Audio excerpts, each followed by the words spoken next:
All right. Welcome to the third episode of my live stream. I'm going to be trying to do this more frequently whenever I'm working on the second volume of Two Stories. And I realize this is a fairly new stream, so I've forgotten to mention a few things up top that I should probably mention, especially if you're tuning in for the first time. So I will explain. I am Joshua Kemble. I'm an illustrator, a cartoonist. I have been an art director for about 15 years. Well, not 15 years. I've been an illustrator and graphic designer for over 15 years. And I've been an art director for about 6 for my day job. And then at night, often when my son is in bed and the commute is over and stuff like that, I moonlight as a cartoonist. And I'm working on the second volume of this book, Two Stories, which if you haven't picked up, you should pick up. There's a link in the show notes. It's a story about faith and mental illness. It's autobiographical. It's a very personal story to me that I hand ink, and hopefully hand to you in print if you decide to pick it up. And it covers issues of faith and mental illness, and it's a pretty heartfelt 120-page graphic novel. And right now, I'm in the thick of doing thumbnails for the second volume. So I'm working on fairly tight thumbnails for issue number 2. And that's what I'm going to be working on tonight. And then we'll see if anybody shows up in the chats. The last few streams, it's been interesting. I've had my friend Chris stop by. I've had in the chats, I've had quite a few people stop in the chats late into the stream. I had Corey stop by yesterday, and we ended up streaming for like 5 hours. And I think it took me longer to do thumbnails because I'm still getting the hang of live streaming and doing art at the same time. It's just an interesting thing. But anyhow, so basically the point of the show is just to hang out and work on art and get in conversations with people with really no topics off the table. And we'll see where it goes. So right now tonight, I have the script for issue 2. This is my script.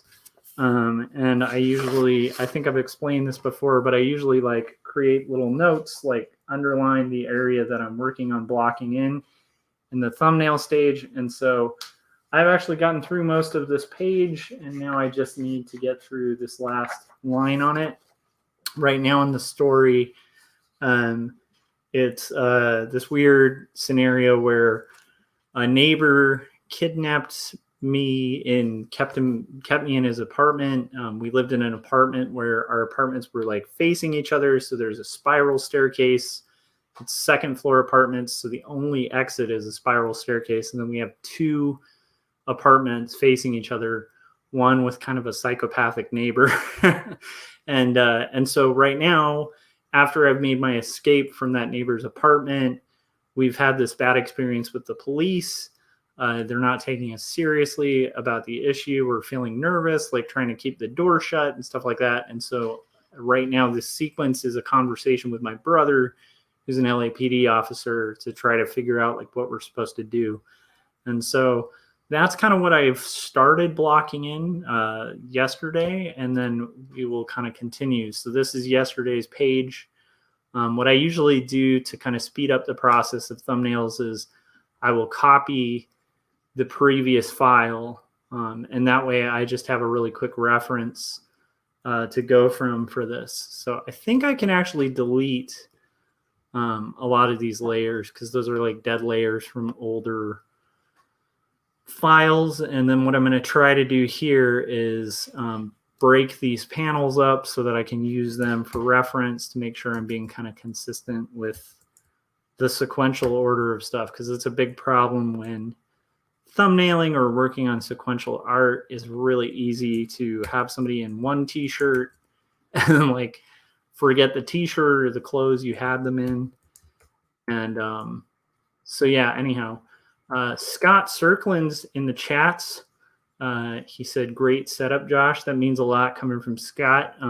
If anybody subscribed to my channel, which, by the way, if you haven't subscribed to my channel, hit subscribe, hit that bell button so you get notifications when these are about to go live. I should be doing this like probably every night. But yeah, Scott, if you guys haven't, I'm sure you have, because Scott's channel is huge.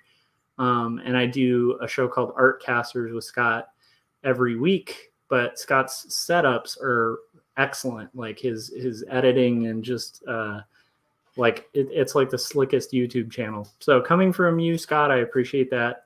I was pretty stoked to figure out, started to figure out OBS thanks to like our crazy talented other friend Corey. So anyhow, I'm going to be working on art, and we'll just kind of see how it goes. And I basically just need to block out this page. So I'm going to try to kind of converse and talk about different topics and stuff like that.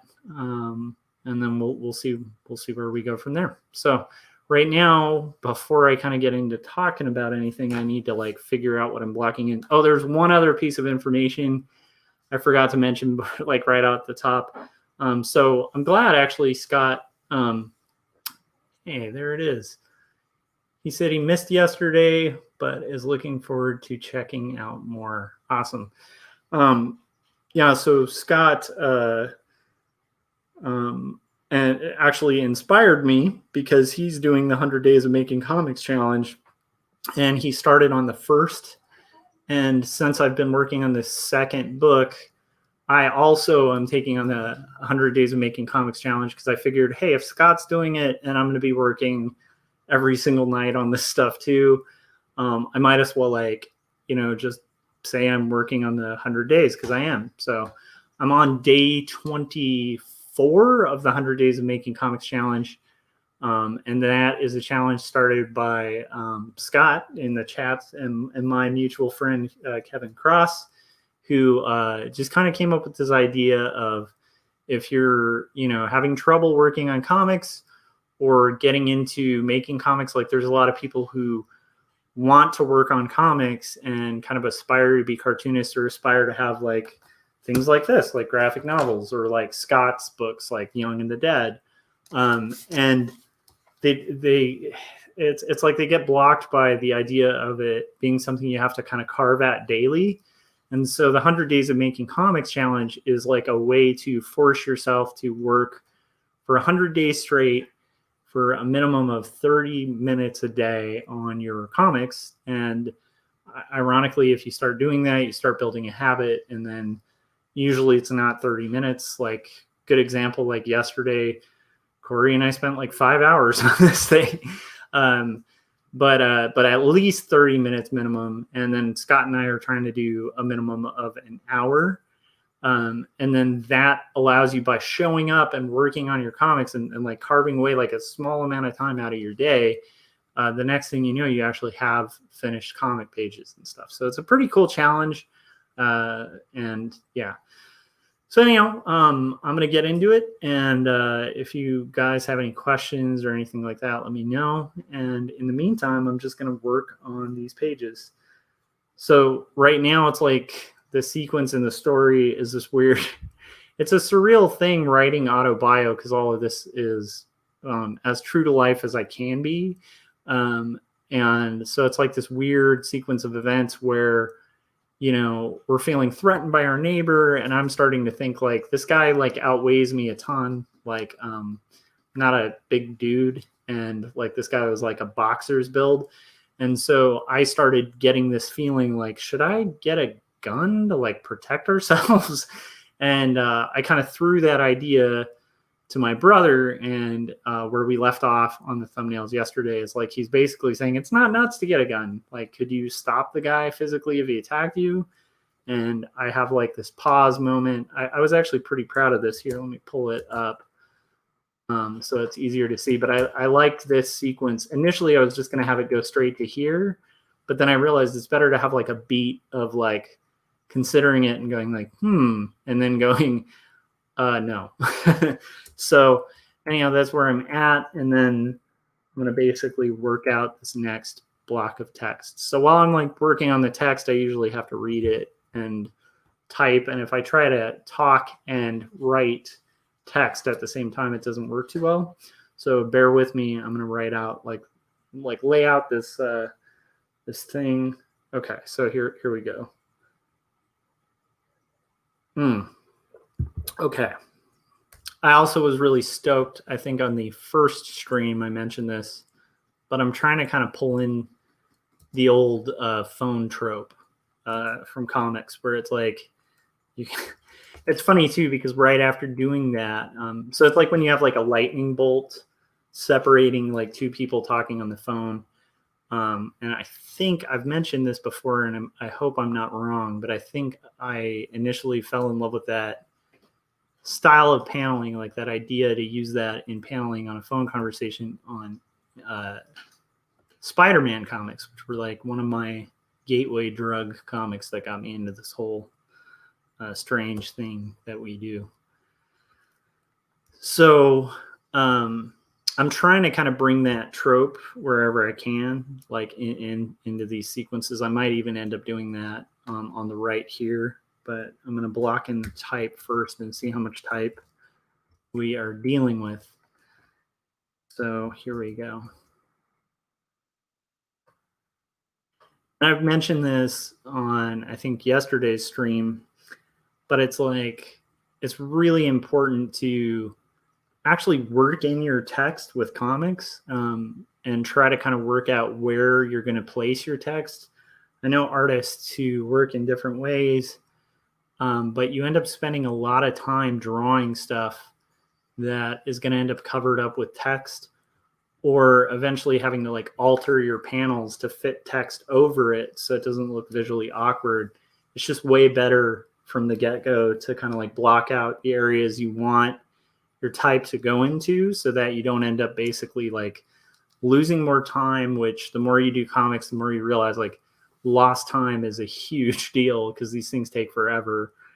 So if you can carve away like a minute here, a minute there, that's going to get you closer to your goal of getting it finished.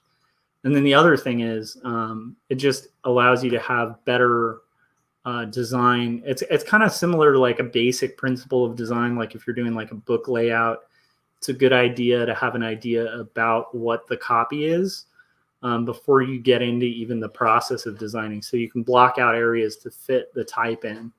So anyhow, so that's why I'm being kind of meticulous about trying to make sure I have all the type in, and I'm trying this different process. I've kind of gotten into this on the previous streams, but like I'm trying to do tighter thumbnails so that when it gets to the final, I'll have an easier time. And that's a theory right now that I will put to the test, and we will see. Hopefully this book does not take the 5 years the first book took me to do. But that's another advantage to doing this stream, is it'll kind of help me hold myself accountable and kind of hopefully create like a art school kind of vibe where we're all just kind of hanging out and working on comics. So kind of curious, since Scott is in the chats, like what are you working on, Scott? Are you slamming through Young and the Dead pages? I'm imagining. If anybody hasn't read Young and the Dead, I just would highly recommend it. It's a really fun comic about a bunch of kids who are faced with like a zombie apocalypse and have to kind of fight off zombies. And the way that it's told is like very similar to like Goonies meets Night of the Living Dead, I think is kind of the pitch. But it's an excellent comic, and I think I'm excited because Scott's working on the next issue of it, and the plot point that he's at is really exciting because he spent all these issues kind of building up these different threads that are all kind of about to culminate in a pretty cool climax, kind of like a boss fight. It's like you played all of Mega Man and then you finally get to like the final boss. It's kind of like that moment in the story. So I'm really excited that he's working on it because it's going to be fun to read. So selfishly, I'm really happy about that. So let's see here. So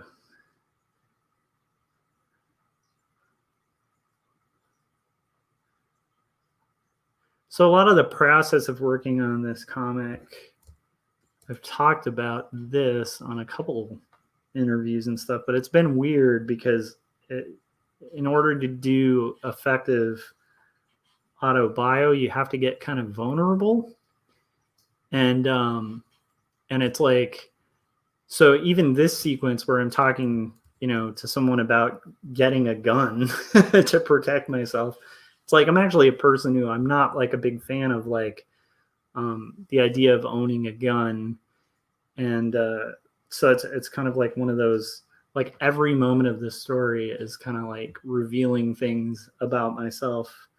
And a lot of those things are things that I may not necessarily want to reveal or even talk about, but they're like essential to tell a compelling story, and for the story arc. So it's pretty cool. Scott said in the chats, I just recorded my week 3 wrap up, finished the script for issue 5, and started the script for issue 6 today. That is so exciting. And that's cool. I'm glad. So I think there was like some debate as to like how many issues it was going to take to kind of wrap, and that's pretty exciting. I'm excited. I'd like to see it. Scott, I want to see a sneak peek of the script. So I'm just kidding. I can wait, but it would be fun to see a sneak peek. Let's see. And actually, that's a good reminder to myself because I need to try to get a guest for Artcasters, our show on Thursday. So that's something I will work on, sending out some questions tomorrow. And if anyone's curious, like my wife is a kids book illustrator. So if you see this person back here working on their stuff, it's my wife working on some kids book illustrations. See me? Yeah, it's just like this funny like haunted figure like far in the background. So I thought I'd give people a heads up. Sweet. And then Corey, my buddy who does 48-hour art check with me, and then also was on our like crazy 5-hour stream yesterday. He's also in the chats, and yeah. How's it going, Corey? It's awesome. It's kind of cool. I like the idea of these like virtual kind of studio sessions. It's kind of neat. So I don't think everybody had the same college experience that we have. Yeah, I don't know if people can hear. I don't know if you guys can hear on the mic, but she's basically saying she's not sure if everybody had like the same college experiences, her and I, but it's like my memories of college were like I had like these really tight knit art buddies that we would have friends over and we'd work till like 3 a.m. or 4 a.m. and then binge watch like episodes of Naruto. or like even meeting up at the class like in the middle of the night and stuff. Yeah, Corey was saying she needs to be mic'd. I know. We'll have to like. I actually have to get Maya on here at some time. But, yeah. So we'd like meet up places and work on art and like do all this cool stuff in art school. And it was like this weird, kind of beautiful social experience where it's like you have this. That's like a weird thing in life. You don't often meet people where initially from the get-go, you have people who have common ground, like you have one thing in common that you all care about. And so it was such a cool experience, like sort of in our by the time we got into the illustration program and we're in the BFA program, which is really intense at Cal State Long Beach, we just had this like forged bond with all these people because not only did we have a common goal of like getting really good at drawing and trying to work professionally as illustrators, but we also had all gone through like the gauntlet of like applying for the BFA program, which is really hard to get into, at least at that time. I'm sure it still is. And so it's like we all kind of, it's like a mix, but it's funny. There's still to this day people that I just feel really bonded to from that program, and yeah. Anyhow, so that's been pretty cool. You all had different interests. but y'all were capable of critiquing each other's artwork, and I don't know, it was cool because they all had different styles, and they all had different, like, they all wanted to be a different career, wanted to have a different career, but it was like you could like open each other. It was cool. Okay, so I'm gonna have to repeat what Maya is saying because she's chatting. She was basically saying like it was cool when we were in art school because we all had different interests and different kind of goals, but we had this like common goal of getting better and kind of pushing each other to do our best and stuff. And I think that that is a really cool thing. So I would also just like encourage anybody who is like just getting into this stuff, if anybody's watching this stream who hasn't like dipped into or is still like kind of learning illustration and stuff, to really seek out like, even if you're doing education online or something, seek out like a peer group that can kind of challenge you and stuff like that. I feel like Scott and Corey are like my bros from this. So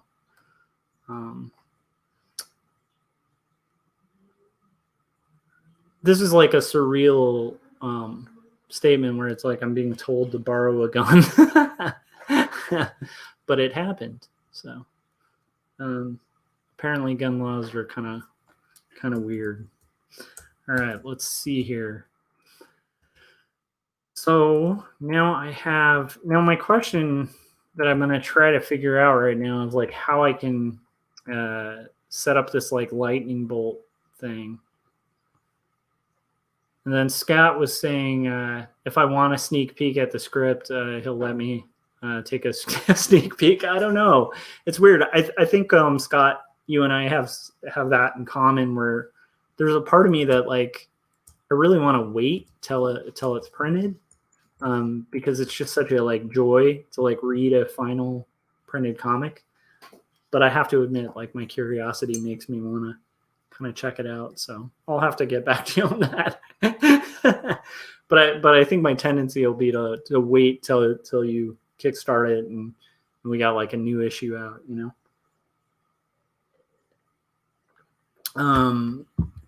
Corey, what are you working on right now? Kind of curious. Let's see here. So my son lost his tooth today. Like he has lost a tooth prior, but like he lost trying to think. Yeah, so it would be like his right front tooth. And it was funny, we were like eating dinner and he's like chewing on like an apple slice and I just see his face go like and I was like, spit out what you're eating because I knew he had a wobbly tooth and I was like, I don't want him to like swallow a tooth. I know it's like it there's all these like horror stories about like what swallowing a tooth will do and they've been debunked. Like it's not gonna kill him to like, but at the same time like I just didn't want him to like feel like he didn't have a tooth to give the tooth fairy. So it was a fun moment today. It's like talking him through and talking about the tooth fairy visiting and like putting like we put the tooth in an envelope and like wrote a little note to the tooth fairy and it's just fun. Like he's all jazzed about it. Talked to his grandma on FaceTime and like was bragging about it. It's just kind of I know for like people who don't have kids, like it's probably irritating to like hear about like somebody's kids all the time where they're just like, I don't care, but I will say it's really fun. Like going through that, like and I was really freaked out about tooth loss when, cause this is my first kid. So it's like, I just kept envisioning like, how do you even know? Like, when do you know that it's going to happen? And like, what do you do when it comes out? Like is this like bloody and violent? Like, I don't know how that works. And then it just kind of happens like everything.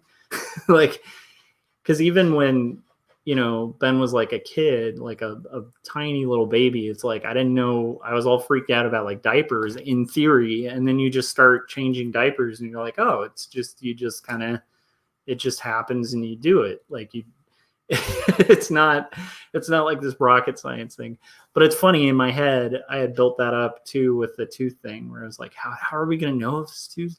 And it's like, it just kind of ends up like he comes to me and is like, hey, my tooth is wiggly. And I'm like, yeah, I guess that's about the time that happens.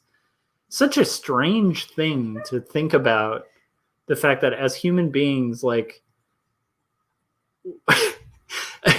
I don't know, it's just weird to me that we've like kind of normalized this whole weird moment in our lives where our teeth just all fall out. Like it's kind of it's kind of amazing we've all been through that. And then you just like, I don't even really remember much about that happening, you know, but it's just like a normal, I don't know. I'm rambling about teeth loss, but oh, cool. Corey said he is working on cleaning up that thing he did last night and animating some stuff. That's awesome. I swear, like, Corey is a constant inspiration because he's always working on some wacky animated thing or another. And they're always really cool, you know? So it's like, I don't know. I dig it. Let's see here. Okay, so I gotta focus for a second and figure out what I'm gonna do for this panel. Oh, I gotta look at the next page, see what. Yeah, okay. I do want this to be. I'm just gonna pull that device every time I can, and I want it to be slightly consistent. The arc it's on. So I've mentioned this a couple times too, but it's like the other day when my friend Chris was in the chats, we were talking about different devices for like phones, like, you know, phone sequences in comics. And he reminded me of the one where like the cord of the phone is the separating device. And I was like, oh crap, that's a really good one, but I can't use it. And I've already talked about this, but it's just funny that I can't use it. But I would jump at the chance to use that if this were in an era where there were still rotary phones, because that would just be fun. I think cartooning is funny too, because I think like Corey and Scott, like you guys might be some of the only people well, just, you know, because you guys do cartooning and animation, who would get like really geeked out about like we could have a phone cord that you know separates the conversation. Isn't that great? I don't know. It's a nerdy, interesting thing we do, but it's funny. I always get really excited about any opportunity to kind of change up paneling. I also like really have to watch out for talking heads on these, because this whole sequence just begs to become talking heads, and I really need to make sure I'm doing more like kind of like this panel below that I'm just using from the previous page where it's pulled out a little bit. I think I need to do more of that where it's people in the environments, so it's not just like, you know, a romance comic where you just have like the talking heads thing was like really common in old romance comics and like I think Silver Age, where it would just be like, you know, like a close up of some girl named Brenda, and she'd be like Steve, and Steve would be like Brenda. It's like a whole page of just that back and forth. Anyhow. Yeah, Corey said, I love talking about weird panels. Yeah, it's interesting. You guys would probably know this. Do you guys remember the cartoonist who did, because I don't follow superhero comics as much, but I do remember a friend of mine showing me an issue of The Flash where the artist had like illustrated the multiverse, like, and so it was like, but it was all in like one cool design. where it showed like the Flash in like 20 different locations. I think it was just a sequence. Actually, I don't even know if it was the multiverse. I think it was just like a day in the life of the Flash, like what it seems like for him. And it was just like this crazy layout that showed every position he was in the city in like a bolt of a just one run. Anyhow, there's cool stuff like that all over comics. It's really, I don't know, it's cool. Can be intimidating, and it's like it's a mix for me between like trying to push the bar with that, and then also just kind of having to trust your gut and going like, okay, well, this is what I'm going with, and if I think of another panel device, like there's plenty of pages to pull those in. Actually, that's a really interesting nerdy question. Do you guys how do you guys fight overload of like potential? Like meaning like when you're blocking out a comic, there are so many options and possibilities of like the way you could panel it or work on it. Like how do you guys juggle kind of like picking and just kind of picking something and moving forward instead of getting stuck in like stasis where you're just like, well, I could do it this way or I could do it this way. And like there's a million ways. Like, I don't know. I could imagine like a cartoonist just kind of reworking one panel for like 10 years, just being like, no, I could, you know. So it's hard to find the balance. I don't know. I'm curious how you guys deal with that. Like for me, it's just more I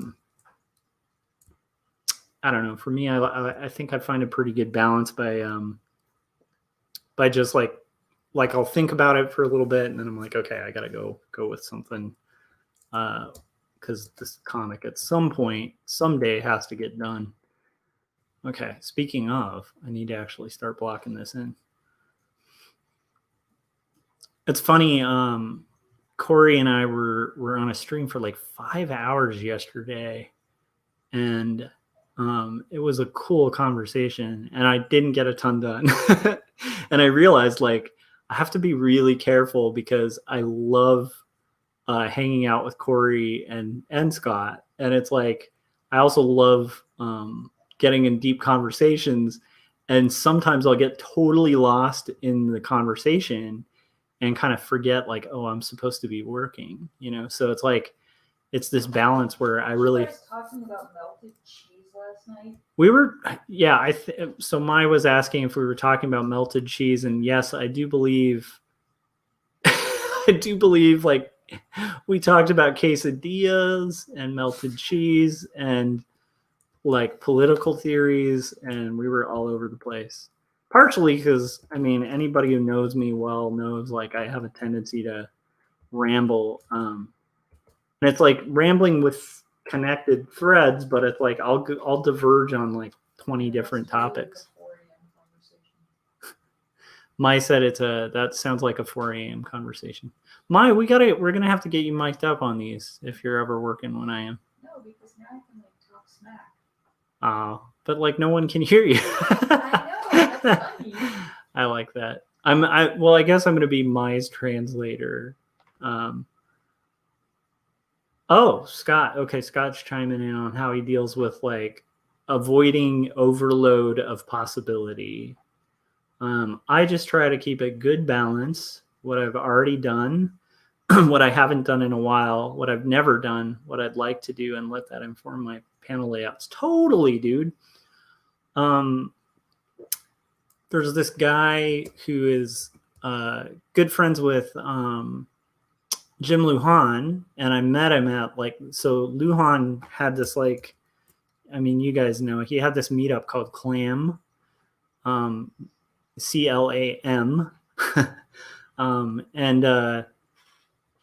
and it was like, let's see, sorry, give me a second. I got to think about what this expression should be, because otherwise I'm just going to do this dead expression. Oh, okay. Maybe eyebrows a little up. So anyhow, so we had this meetup called CLAM, where a lot of Jim's close friends and they're mostly all illustrators and artists would get together, and we kind of like be like it was kind of like an Alcoholics Anonymous meeting for artists, like, and, where we were kind of like trying to support each other's goals in comics and make sure that we were keeping each other inspired and stuff. So it was kind of similar to what Corey and Scott and I do on 48 Hour Art Check. But anyhow, so there's a guy, fairly young dude named Dave Baker, who like came to a couple of them, and like Kevin used to go to them too. But anyhow, so Dave Baker is this like prolific, like younger guy. I think he's friends with some of my friends, and then my wife's friends, because he knows a lot of the Orange County people we used to hang out with in art school. But he makes these like brilliant comics, and he just knocks them out like nonstop. Like within a year from like us hanging out at that meetup, it's like he had put out like 3 graphic novels. It's insane, and they're bulky, pretty epic graphic novels. Like they're not like these minor things. And so it was like it's just baffling. And but my point being, see, I'm rambling like I said I do. But my point of bringing him up is I remember reading one of his comics, and he did this cool thing that I hadn't really seen done, or maybe I had, but I just forgot. But it was really cool as a device to like kind of show time passing, and show detail of things like in an almost montage way that didn't feel as divisive and gimmicky. And I remember seeing that and cataloging it and being like, if I can ever do that thing, I'll do it. And so I had that in my back pocket as something I wanted to do, kind of tacking onto what Scott was saying about kind of how he deals with not having overload, like and throwing everything like the kitchen sink at like what you're doing. You kind of have to pick and move on. But I did have this part come up in 2 Stories book 1 where I could use that device, and I was so stoked because I was like, yes, it could work here. It could work really well. So anyhow, without mystery, I'll explain. Like, so the device is like this weird. I can't find the. I'd have to thumb through the graphic novel to find the page, but it's a weird layout thing where, like, literally, I'm trying to think. So it's a weird layout thing where you would literally have like different panels overlapped over stuff, and then out of nowhere it would kind of like sort of have like the main frame panels overlapping other panels that you only see part of. So it's like this whole collage of panels with the main panels above it. So you intentionally are obscuring what's happening in the other panels, but it gives this sense of like this crazy time lapse. So I did that on the part of 2 Stories for like how my wife and I met. Corey, are you on the screen? I am. I love it.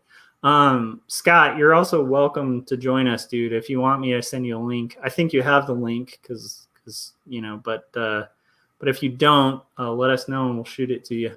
I can't stick around for 5 hours though. So no. I definitely don't intend to replicate that. Although it was fun. It's like I was saying earlier, it's like I was shocked at how little I got done, but how much fun I had with the conversation. Yeah. It probably took me longer to do that drawing, but I was able to get it mostly finished. And then the only reason I'm back is because I had a different idea. So I'm really excited about how that is coming out because it just looks really cool. Just that split head thing is kind of amazing. And I do want to, just for anybody in the chats or anybody who's going to be watching these streams in replay, I want to reiterate, like this is a pretty open forum where I will be, occasionally having people from the chats and friends of mine and stuff like show up and hang out, because why not? Like Mr. Rogers' Neighborhood. It totally is. In fact, that would be a hilarious premise, where I'd just be like, oh, what are you working on? And you're like, well, I just made this violin concerto. Let me take you over to the opera house and show you. I always liked that about Mr. Rogers' Neighborhood. The other thing is, he was kind of a hipster. Do you ever notice that? Like, the dude was like really into jazz. He would have like these like legendary jazz musicians just stop by and be like, oh, hello, Mr. Rogers. It's kind of cool. I don't know. I was way too unaware of everything as a kid to notice any of that stuff. Ooh, okay. See, that begs the question now. Why were you unaware as a kid? Like, were you kind of sheltered from television, or? Oh, no, I watched a ton of TV. Every time you describe your childhood, I'm like, I wasn't that like cognizant of my surroundings. I was like, I love this show. Like I wasn't like, it's interesting that he has like way more jazz musicians on than whatever. I just thought it was funny that the mailman's name was Mr. McFeely and that nobody thought that was weird. That is a very strange name, Mr. McFeely. I love that show though. I think it makes sense within the context of what they were trying to do, to like get kids to tap into their feelings and be okay processing stuff. And just a random overly friendly mailman named Mr. McFeely was always a little odd. Yeah, that's just that, like, honestly, any character with that name, that's once again begging the question where it's like, wait, why are you Mr. McFeely? Like, that's a really creepy name, dude. Right. Although, would it be as bad if it were Mr. McFeels? I think that would be better. Mr. McFeels would be way better. Yeah. I don't know. I derailed you. You were talking about so many interesting things, and then I showed up, and now we're making fun of children's cartoons. I'm finding that really interesting. I actually think that is a very interesting topic. So, okay. So, quick question: does that look like the world, or it's not round enough? Is it? It's not. Dang it. The world. It's too like wonky. Like regardless, because it's a perfect sphere. Like, regardless if you split it in half, it's still going to have the sphere arc to the side. Right. So I think instead of it, it's like it should be a sphere like this, and you kind of have it like that, which makes it look less recognizable. So yeah, I just don't want to have to resize things. But. Like ping pong ball it, you know? Yeah, I know. That was my quick 5-minute thing. I also just realized by saying ping pong ball it, initially that made sense in my head, and then saying it out loud, that doesn't say anything. Dude, I want Scott to jump on. I do. I'm down to have Scott join, but I can also understand because he might be working on something. You know what? I'm gonna send him. I'll send him the link just in case. On Facebook. So Scott, if you do want to join us, I'm sending you the link, and if you don't, that's fine too, because I get it. Boom. That was a really good idea in my head. I hate how it looks. I think even if I fix it, I would hate how it looked. I kind of like the idea of the world, but I do think you're going to start creating more of a horizontal composition. Yeah. It's hard, though. I do kind of like that idea, though.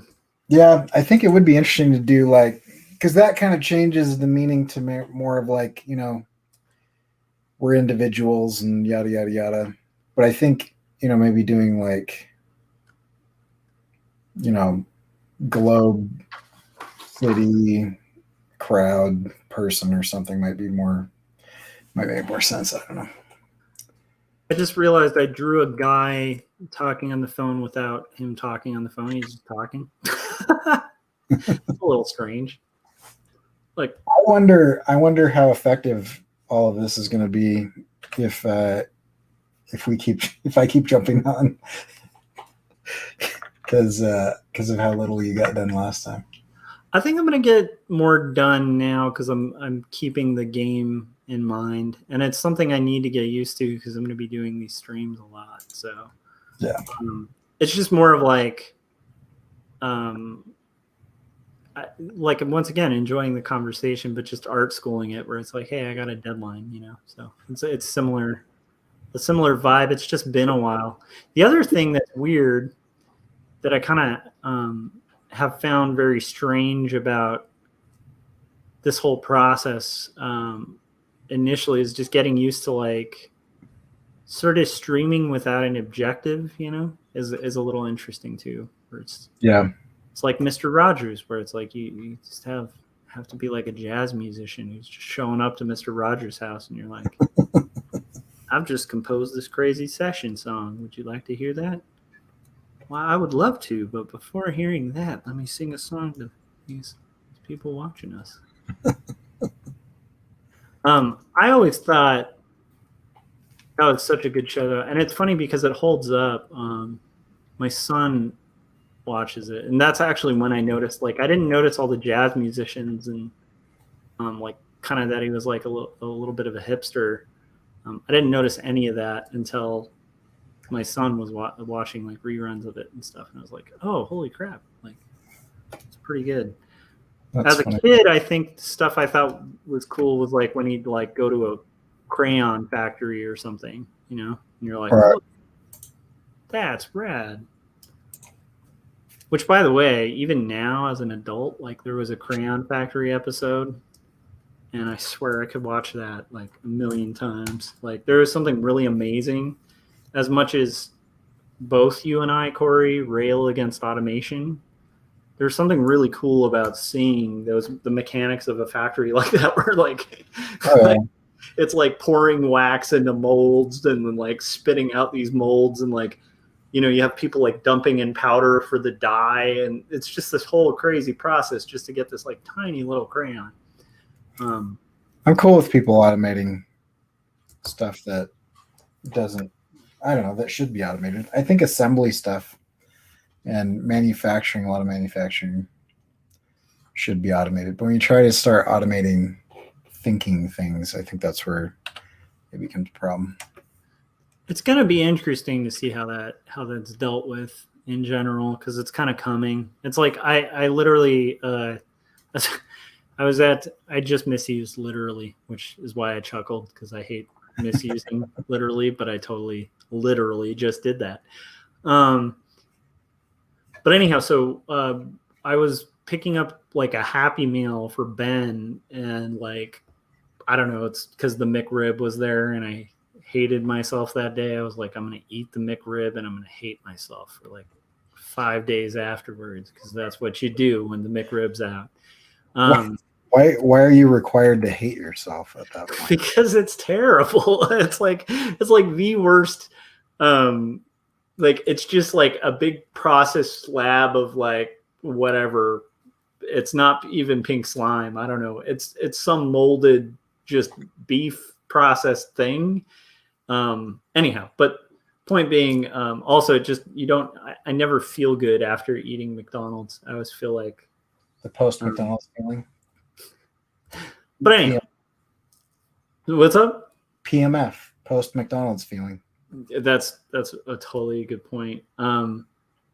So anyhow, so I'm at this thing, and then I noticed like when they're fulfilling the order, they had this machine that literally just knocked a soda cup down, and it was like this robot that like pulled the soda cup and then like pushed it under the soda fountain, and then the soda fountain just went and the cups just kept reloading, and it just moved them down the soda fountain and filled them perfectly and then capped them. And I was like, and then the guy who's working there just kind of watched the whole process and then picked it up when it was done and just moved it to the window. And I was like, holy crap, that's like one job right there. Like that's nuts. And I had never seen that before, where there was a machine that like literally is just spitting out soda cups and filling sodas, which I was like, even automating that. I mean, it's brilliant to automate, but yeah, the automation thing is gonna come and hit and destroy the world potentially, or we just have to rethink how we're doing stuff. I don't know. Yeah, I mean, a certain amount of automation and progress is great. I'm all for it.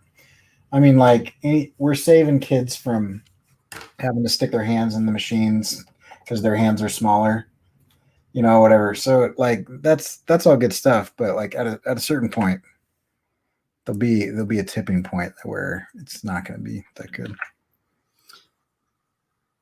Yeah.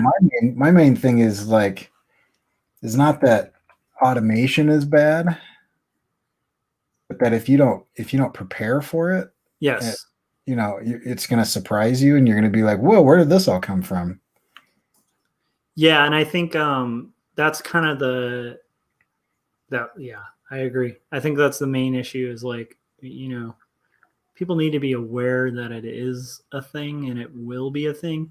The other thing I can't help but think that makes me a little more comfortable about what's coming down the pipe with automation and stuff like that is like kind of looking back at like stuff people said when the automobile came. Yeah. And like literally there was a lot of like talk where it's like, people will never work again. There's so many people, like, there's so many horse carriages that'll be put. What will the horses do? Like, anyhow, point being, like, people kind of freaked out and thought that would ruin the economy, but it just a whole new economy branched out based on that. So that's always a possibility. But I do think, that, well, you probably would agree, but it's like, I do think at some point we're going to reach a tipping point with that. Well, I mean, for a while, there'd be a whole new industry of technicians that go and service the machines, like go make sure they're up and running and all of that. That's definitely going to be a thing that'll be around. But then, they'll automate that. They'll figure out what they need to figure out to make sure that, we don't need people doing that. But yeah, I mean, eventually there won't be anything less to do except art. And I don't mean like oil painting. I mean like tapping into what makes us human. That's my biggest push, is that people should just do things that robots can't do. Yeah. Where can they get that t-shirt, Corey? CoreyKerr.com/store, I think, or something. I don't know. It's on there. I love it. I need to pick one of those up. It's funny. I love that shirt and I still haven't picked one up. Well, it'll be a patch at some point in black and white. That makes me nervous because I'm a little obsessive with things. And I had an era where I had a very worked out patch jacket in high school. And with like buttons, and I'd sewn in like, different spikes that you can buy and like all this cool stuff. And man, I mean, it's so fun. It's like, but I worry, like, if I open that rabbit hole, am I going to be sewing patches on jackets when I should be working on my comic? What you can do is iron them on and then just tack stitch them in like key pressure points, and then you'll be all right. It's much faster. I think I might still, I mean, I'll probably still pick up some. I still have like a good few patches that I just have in like a drawer that are waiting for the day where but it is funny. I don't know if that's a unique thing. Like maybe you guys have that with your personality, but it's like, like Yeah, actually, I am kind of curious. Maybe that is a unique thing to me. I don't know. Do you have that at all, Corey? Where when you're considering something, you're like, and then I'll go into this, and then I'll be obsessed with it, and then I'll never make art again. Like, you go down those roads, or is that just me? Yeah, I actually go down them. Like I just checked, and I have like 95 hours clocked on Zelda Breath of the Wild. This So Zelda game sounds pretty epic, man. it's legit. Don't get it. I worry about games like that too, where there's so many components, where it's like you travel a long way and you get to this frozen world, and then like you were describing, yesterday, where it's like, well, you're gonna die in this frozen world because you didn't get this one component that you have to get in this other world, and then you're like, oh, 5 hours later. No, I mean there's two things. They have horses, which makes travel a lot faster. Okay, do you have to like take care of the horses like in Red Dead Redemption? Because I always found that really startling too, where I'm like, am I just gonna be like a horse caretaker? There's a few things where they're just like, I know this doesn't make sense, but just go with it. There's a couple like, and one of them is the horse, which is they have these stables like littered throughout the land, and I mean you're just be galloping along. And you have this like glider that you can pull out of your back pocket because it's Link, right? So he's got all this stuff in his back pocket. Mm-hmm. So you're just like galloping along at like full speed towards a cliff. And then you just like bail off your horse and pull out your glider and just like glide across. So you just abandon your horse. And the nice thing is you can whistle. And if you're like within a certain radius of your horse, he tries to get to you. But if he can't get to you, then he's just stuck there. But then you just show up at any stable and you're like, I'd like to take this horse out again. And they're like, all right, we'll go get him for you. And then he's up there. So you can teleport. And apparently the horses can teleport, but only from stable to stable. Oh, okay. So they need that stable connection. Just it's the other connections are unstable. Oh, bad joke. Sorry. That just had to be said. It had to be done. Had to. So Corey, did you, when your kids first, I'm totally bouncing around on topics because what the heck? That's this show. That is my personality. I'm fascinated with a bunch of weird, arbitrary stuff. But so with your kids, with your daughter, like, were you freaked out about, like, did the idea before she started having wiggly teeth, did the idea of her losing teeth like freak you out at all? No. Okay. I mean, I'm the oldest of 6 kids. Oh, okay. So you're just like, psh, I've been around. Yeah. That might explain it because I'm actually the youngest. So. Yeah. I could ask my brother. He's got a few kids now. It's so funny. There's so many tropes about youngest and oldest, and I think some of them remain true. Like I definitely think youngest are a little, I don't know, like it's hard to explain. I can probably talk about the other tropes better than my own, but I do know like one of the staples about oldest. That's it. Okay, so there's this premise that like the youngest child gets like way more freedom than the oldest, and that's usually fairly true because it's like when you're a new parent, like even now it's like, I have one kid, but if I had a second kid, there are certain things that I might be like lighter on because I'd be like, yeah, it's not really a big, like it's not like this isn't the hill to die on. Like it's not really a big deal. Well, that and you make more money now than you did 6 or 7 years ago. Yeah, for sure. So, but that was my biggest thing is my youngest siblings. I'm like, you guys have like a functioning vehicle that doesn't break down all the time? Like, this is crazy. Like, we were just stranded in the middle of Nevada half the time. No. I had the reverse, right, where my sisters had a car, and then one of them kind of totaled the car. Okay. And so by the time I was old enough to have a car, I was very like bitter about that for a little bit. But it was like the polar opposite, where it was like, you guys all got the same car handed down, and then when it got to me, it's just gone. Yeah. No, for us, it was like, and my parents say that I'm exaggerating, but like no trunk to the vehicle. It was like some kind of hatchback situation. And my brother and I would just be sitting there covered in luggage, like luggage on either side of us, luggage stacked above us. Like they had built this like little luggage cage because there was nowhere else for us to go. And I just remember my mom just slipping like wheat thins with Cheese Whiz on it, just back there for like 12 hours. You know, that was Cheese Whiz. That makes me hungry.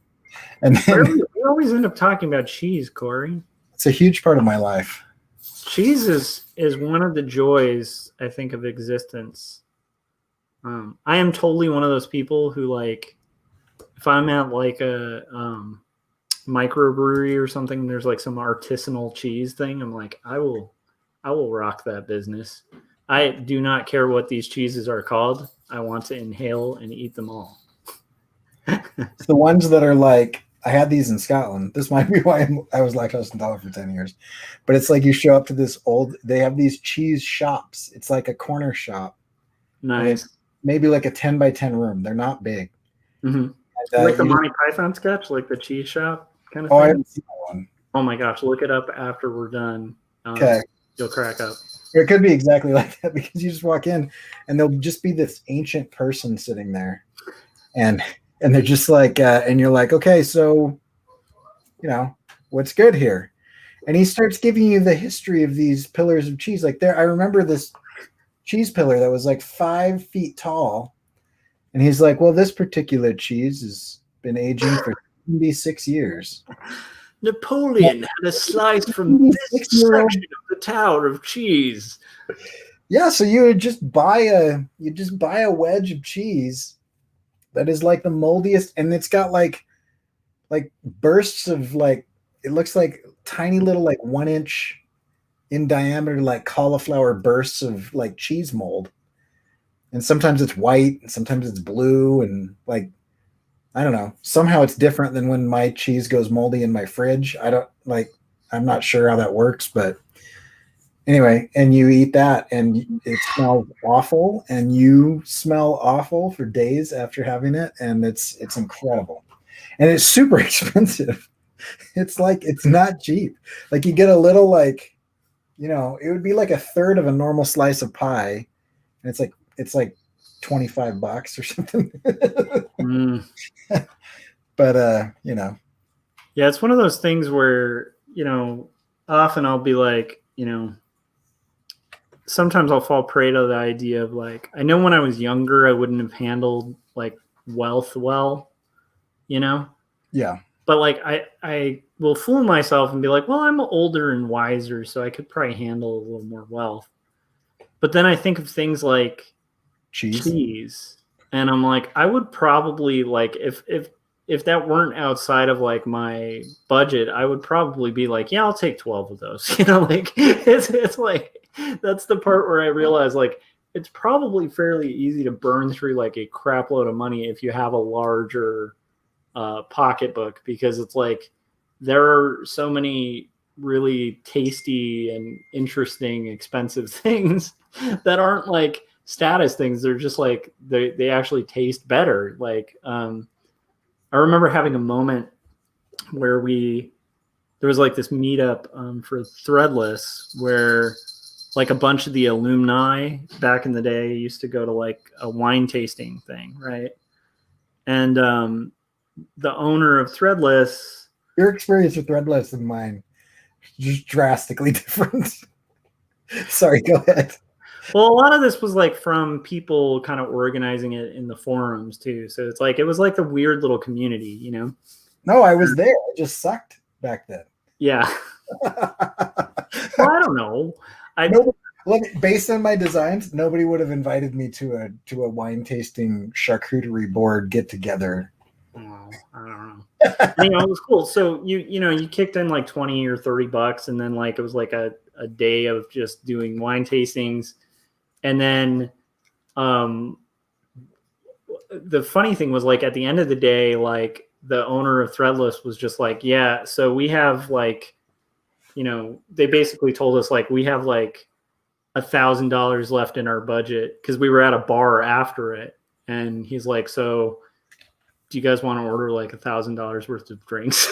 And so that's where it's like, I was just like, I've never tried Jameson Gold, so yes, I will take a Jameson Gold. And the thing that bummed me out about it was I wanted it to taste just like regular, like lower shelf whiskey, and it didn't, and it bummed me out. It made me very sad because it was beyond better. And I was like, it bummed me out because I was like, I want it to be that they're just getting scammed for like a label, like an Absolute Vodka kind of scenario where it's like nice packaging, but it's terrible. Yeah. But it wasn't. It was actually better, and I was like, crap. like, because I realized like if I had like a crap load of money, I might waste it on something like that. Where it's like, oh, well, I'm gonna have the $20 drink because it's way better than the $5. You know, it's weird. It's interesting how I just like using empathy or whatever. It's like I if I put myself in those shoes, I do wonder sometimes like how wise I would be with that. Yeah. Because I'd just be buying cheese and expensive whiskey, basically. My wife has good taste, and I was not raised in a situation where that's the case. Mm. Just because we were very poor. Yeah. You know? And so like I didn't know that there was like, I just thought people were silly when they would spend more money on bread. Like, why would you buy, the $5 or $6 loaf when you have the 99-cent loaf? Or yeah, like, dude. They're compressed, just like the the 99-cent loaf that like it literally is like a balloon where they're just like here's bread. 2 loaves for 99 cents. And I'm like, yeah. And like my dad would like know how much everything costs just out of curiosity. He'd be like, if we ever got like M&Ms, which is rare, he would just like calculate in his head how much each M&M costs. And so I'm sure he knew like the cost of every slice of bread. Like, wait, did he actually like tell you like that's 10 cents right there you're eating? Yeah, not in like a guilt trip way, but just in like a, hey, isn't this cool? Like he was genuinely thought that we would also find that interesting. So I like one time we were at a water park and there was a lightning storm. And so you can imagine what happens at a water park at a lightning storm. Like everybody clears out. My dad was like, hold on, we'll just wait it out. We'll let's just see what happened. We've only been here for like 3 hours and we paid like full price to get in. So let's just check it out. So then like, the 4 of us and like 10 other people are the only people left in this like park, and it stops raining. And so we're like sprinting up the tower, going down these slides. And each time he's telling us how much this slide costs now. He's like, now we've got the price down to like $5.25 per slide, and then he goes up and the next time he's like, yeah, now it's down to like $4.82. And finally, we had done it so many times that it was costing like 17 cents a slide or whatever. And we're like, Dad, we're going to go like hang out in the wave pool because this isn't fun anymore. We're literally sprinting upstairs so that we can like get our money's worth. And I'm just going to like float in that river over there. So he was like, all right. But literally by the end, it was like under a quarter per person per ride because we had gone down so many times. And I know that because it was announced loudly to everyone, not just us. He was like running ahead of us going, hey guys, guess what? And like everybody would know. I'm like, cool, that's pretty rad. And I like that about him. That's kind of awesome. I mean, that's really fascinating. I almost like, because I'm like so into kind of memoir, it's like I would love to read some memoir stuff about that, but I also don't want to push everyone to do exactly what I'm doing, Yeah. But it's like that right there would make like a really cool story, Yep. Of course, I can just tell it like I just did. And it doesn't take me years of my life to draw every panel of it. That's where for me, I'm like, I always weigh it. I'm like, is that story worth like 4 months? So you're basically doing the ride calculation with the story where you're like, that would be like a quarter a panel. Like, I'm not. Right. Now, if I could optimize that, I could make it like 10 cents a panel. And then, no, I'm just kidding. Okay. And then there's going to be like another hand.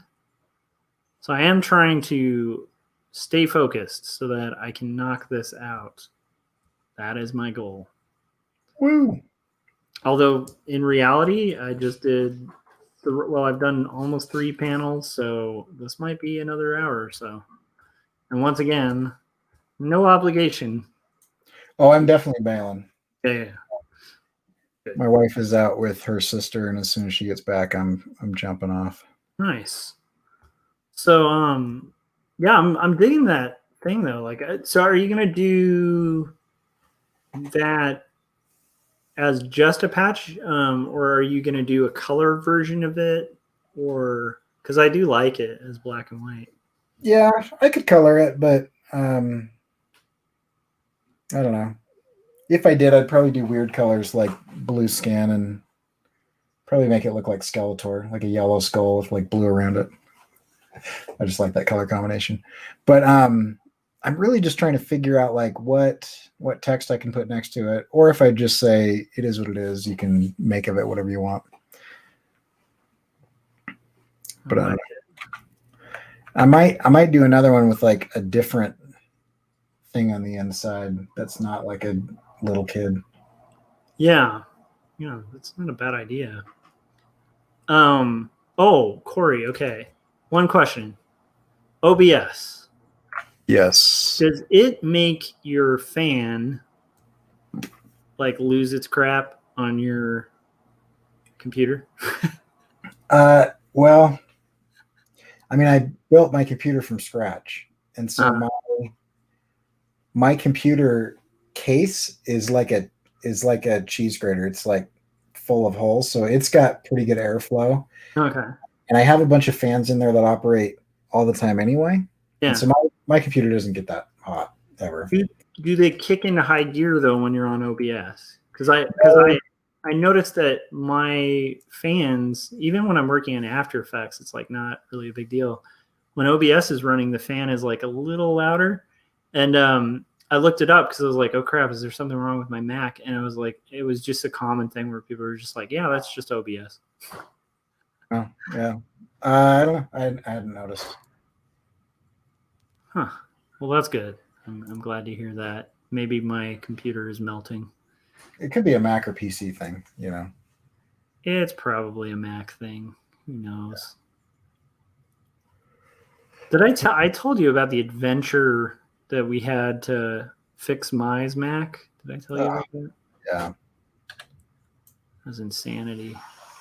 Yeah. The thing about Macs is sometimes their ecosystem is so ridiculous. I don't know. I just explain what you mean by ecosystem. Well, like Scott and I have this problem where we'll draw something on the iPad and I just want to get it off the iPad onto my PC. And Mac is like, no, but like I can do that easily to like a laptop, which is a Mac or whatever. Yeah, I mean, you can just airdrop, dude. Right. But I mean, airdropping for me isn't worth $3,000, which the difference between the computer that I built in a PC and the computer that I would have built if it had all the same specs in a Mac was like $3,500. Because I built like a monster computer. That's awesome. Yeah, like when I looked into it, I was like, I was gonna piece out and make like a gamer PC kind of version. Yeah. For myself, and I wasn't happy about it because I like the why am I giving him my hair in this story? Okay. It is funny, like the little things that make you thankful you're doing it digitally, because I can just hit Command Z and it's like right. Yeah, so like I had priced it out and stuff, and it's like it ended up being like a $400 difference, and for me, like that difference, Yeah, 400 is worth it. yeah, it was like it just was like a no brainer.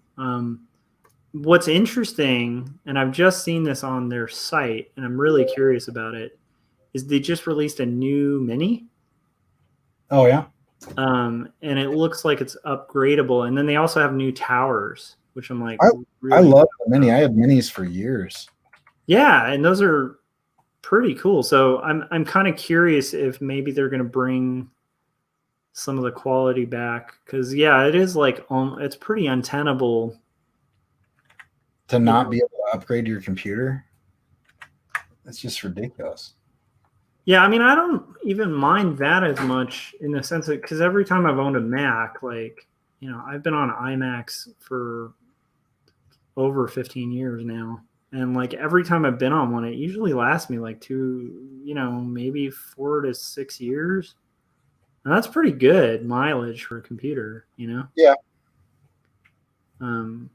I always kind of explain it like this to people who aren't artists, because a lot of people who aren't artists, like they don't replace their computers that often. And it's kind of like if you're a race car driver, it's a little different, like the wear and tear you're going to put on your car than if you're just like, maybe driving the kids to school and that's your drive. Like it's just a little different when you're like most people who own trucks versus the few people that actually need to own a truck. That's what I tell people when they're like looking at stuff. They're like, well, should I get a Mac or a PC? I'm like, I don't want to be rude, but if you were to put a percentage to it, what percentage do you think of your computer use is like typing things, looking at stuff on the internet, and checking your email? Yeah. And if it's over 70%, don't get a Mac. Yeah, I mean, in that case, you should just get like a Dell, or I don't even know if Dell's the thing anymore, a Gateway or something. I mean, if you can afford a Mac, they're easier and they're a little bit more stable, and you're gonna have fewer problems with them. But I still like their OS way better. Yeah, definitely. It's definitely made. Like, have they ever made on PCs? Like, see, now we're doing Mac versus PC. This is fun. I'm trying to remember that comedian who was like kind of his first appearance. Oh my gosh, he's like a sarcastic guy. Anyhow, there's the famous comedian who was like played PC in the Mac versus PC commercials. Oh, right. And now he's like kind of a known guy. I'm just blanking out on his name. Anyhow, so the one thing that really used to annoy me was on a Mac, if I like am looking at a file in a folder, I can just hold Alt and just copy the file. Like, so I can take like a PSD file without having to open the PSD, and I can just copy it and make it with like one touch. Can you do that on PC now, or have they still not have that? I'm right clicking on it. Let me see. Yeah, I can copy it, paste it. There used to be a. Yeah. No, I mean, I do that all the time where I'll like just Command X or Command C and then just pop it into another folder really easily just from the browser thing. Yeah. Okay. Well, that's good. So maybe it's changed a bit, because I remember you couldn't just do that, and then dragging files was always annoying.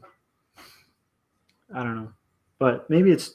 I do think it's. I think that from what I've heard, like PC has picked up a lot of the better parts of Mac, like on their operating system. So it's like it's a little closer.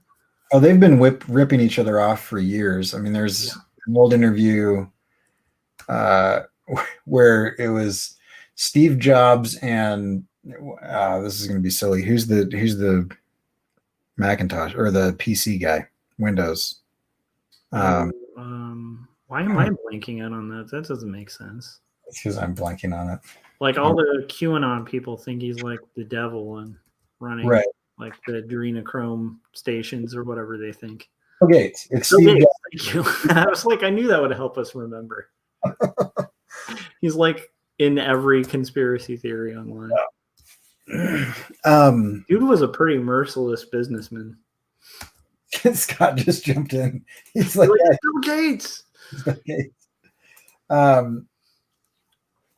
Scott needs to jump onto the chat with us.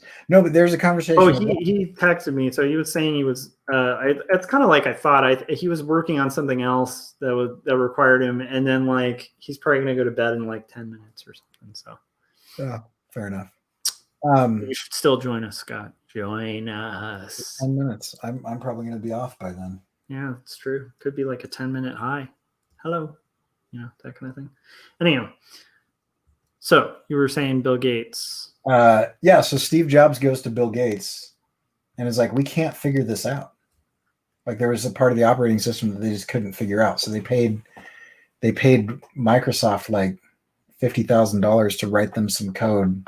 They basically licensed a piece of Windows because Windows was originally written on a Mac. And then later, Mac ran into a problem. Scott says he can't come on because he doesn't know how to make his screen black and white. But see, that'll just make you special, Scott, because you'll be like the bright rainbow in this like bleak existence that. Here, I'll do this. I'll do this to make Scott feel better. Let's go. The saturation, and I'll have blue skin. I don't judge you. I'm accepting of your blue skin. Thank you. Appreciate that. You brings out your eye. But then for the next 20, 30 years, Windows is like everything Mac has done. Windows has just totally ripped it off. Yeah. Yeah, but I still like Mac better. I also really like AppleCare, and even though there was like a nightmare scenario replacing that computer, the fact that they were able to just get it replaced very quickly and fixed, like I've had fairly good experiences with their customer service too online. Like they're good. I mean, they're a good company. But I agree. It's like, are they, a third to 2/3 more out of your pocket good? Like that's a whole other question. Yeah, you gotta ask yourself if it's worth it, and for a lot of people it is. And you may ask yourself. This is where I'm going to start singing Talking Heads because I've been having to draw Talking Heads, and that is one of the more difficult things. I'm going to do an angle here. There we go. Something like that. No, I want the head up and bop. It's so funny, like when you're doing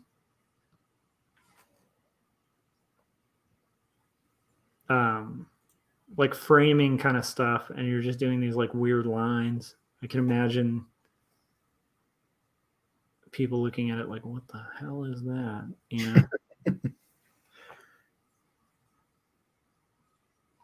There we go. So this is I like I said, because this is my stream and stuff, I'm not pulling punches when I'm talking about like politics or anything like that. And to me, this is a part of the comic that definitely makes a jab at my like liberal self. Because it's like here I'm being explained to what castle law is, and I'm like, castle law? Like I have no idea gun laws at this point in the story or in my life. I didn't really, although I'd gone to ranges and stuff, I didn't really know much about the legalities of guns and stuff. Oh, you're missing out. So this portion of my comic, like if anybody leans not left, they might find it funny because it's pretty much me getting trained on, like schooled on guns. And it's going to go into a whole long sequence that's literally going through like gun safety and all sorts of nutty stuff. It's kind of weird. Weird story. Oh, good. Sorry, I sometimes have to cheer myself on because I still can't figure out why this doesn't work sometimes and does work other times, and it's working right now. So that's exciting. I, having had worked in After Effects because of you recommending it, have been introduced to the weird, quirky, I will work and I will not work nature of that program. And so Yeah. I understand the cheering. Not only that, I also talk to myself a lot when I work. Oh, My yeah. wife was teasing me when I was setting up the stream because I would sit down and I'd go, okay, I'm all ready. Okay, I'm good to go. And then I'm like, oh crap, no, I gotta go do this. And then I'd be like, okay, I think I'm ready. And finally she's like, what are you doing? And I'm like, oh, I'm about to stream. And she's like, oh. Like it was just kind of funny because she couldn't figure, she thought I was just sitting here just talking to myself. And then I also just kind of gave her a fair warning. I was like, just realize like when I'm doing these streams, I am kind of going to be sitting here and talking to myself. Right. Because that is one of the funny things about doing this like kind of solo stream, but it's like open. Like I said, if friends come on, I'll let them jump on if they want.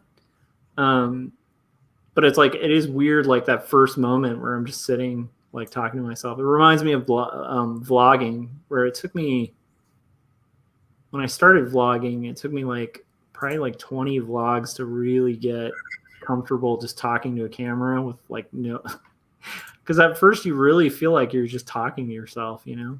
Oh, yeah, it's bizarre. But then like this weird thing happens, and I think it's partially because you have interactions and stuff, like, you know, like when people jump in the chats or comment on your video from like the other day, you're like, you start realizing, oh, I'm talking to people, like, you know, so it makes it a little more comfortable. But it is funny because it would look like kind of insane. Well, I remember watching a lot of Kevin's stuff, and when he was in California, he would just walk around talking to his phone, and then he moved back to the Northwest. And I remember he had a video where he's like, everyone's looking at me weird while I'm doing this. I'm just going to put my phone away for a minute. Because, like, I guess in LA, that's not an abnormal thing.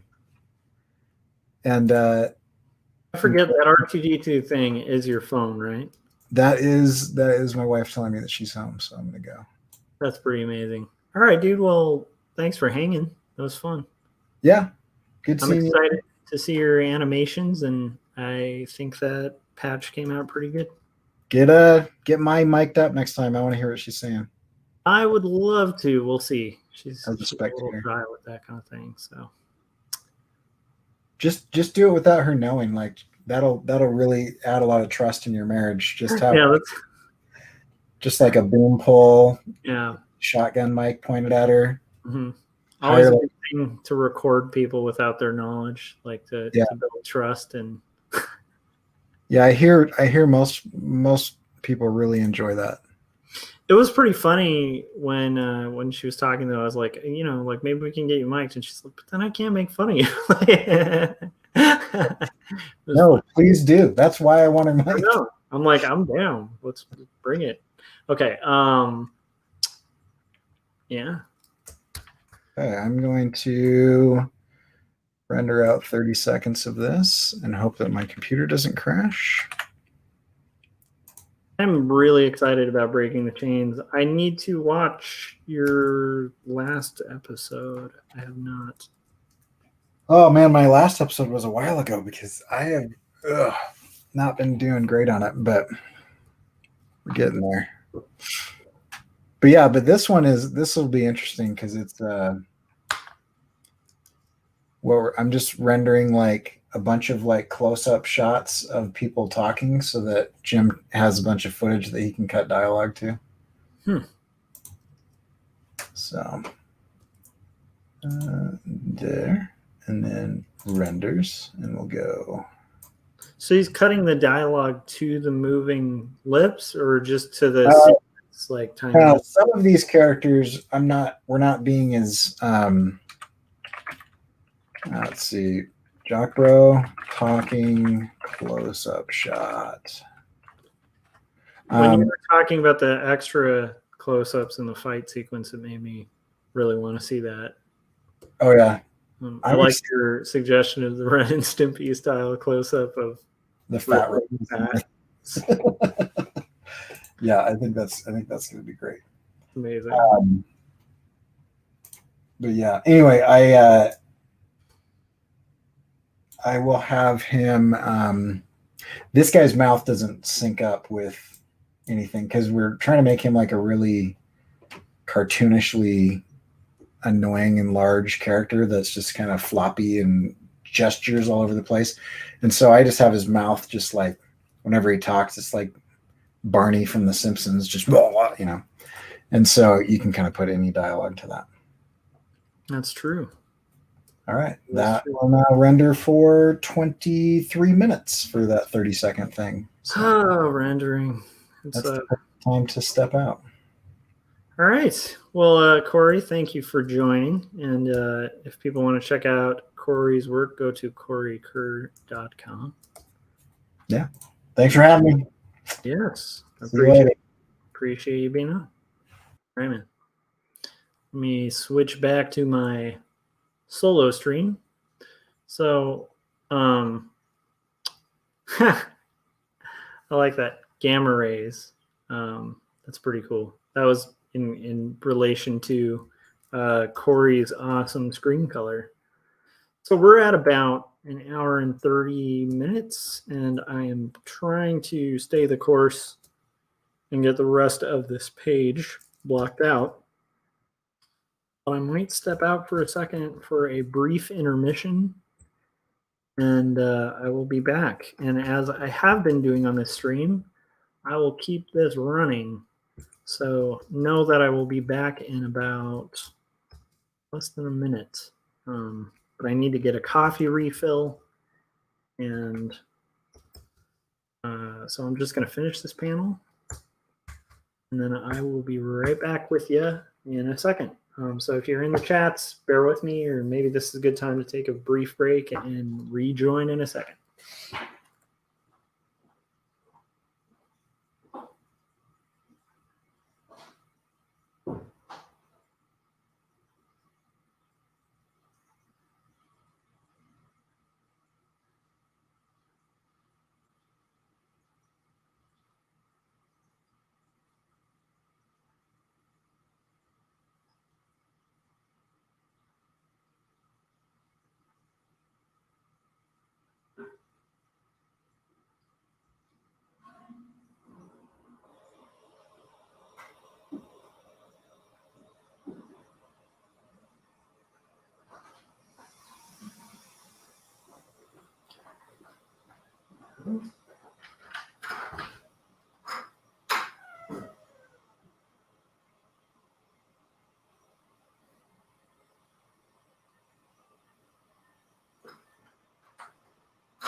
All right, here we go.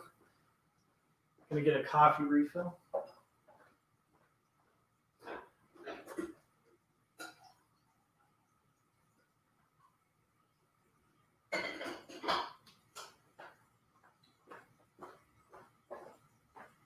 So I've been thinking about that with coffee. Like, people might think it's strange that I'm drinking coffee at like 10:40. This is literally my way to get comics done. As I've explained, I am a dad and a full-time art director where I work in-house. And I have a fairly long commute. So I make the time to make comics because that's what you do when you love comics. So I also love coffee. And I tend to drink it black, which is just a preference, but it turns out that's a really good thing, because whenever I've gone to, like, at the age I'm at, a lot of my friends will be told by doctors like they need to drink less coffee. And luckily, because I don't put any like sugar or cream or anything like that in my coffee, every time I've gone into the doctor, they're just like, your heart's great. Like, and I'll mention how much coffee I drink, and they'll ask, do you put in cream or sugar? And I'm like, no. And they're like, yeah, you're fine. So I have lucked out because I don't have to cut too much coffee yet. And it'll hopefully get me through to getting this done. So, yeah, so here we go.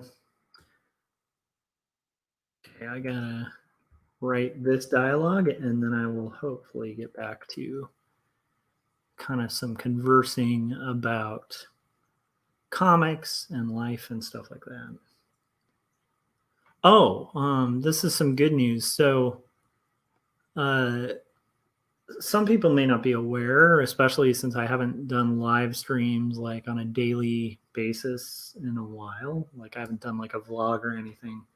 But if you followed like Artcasters or 48-hour Art Check or anything else, you might know that like it was like a few months back, might be longer than a few months back, but basically I was getting this pain in this hand, not my drawing hand, but like my shortcut hand, which by the way, on this camera, you'll probably see I use a lot of shortcuts when I'm working.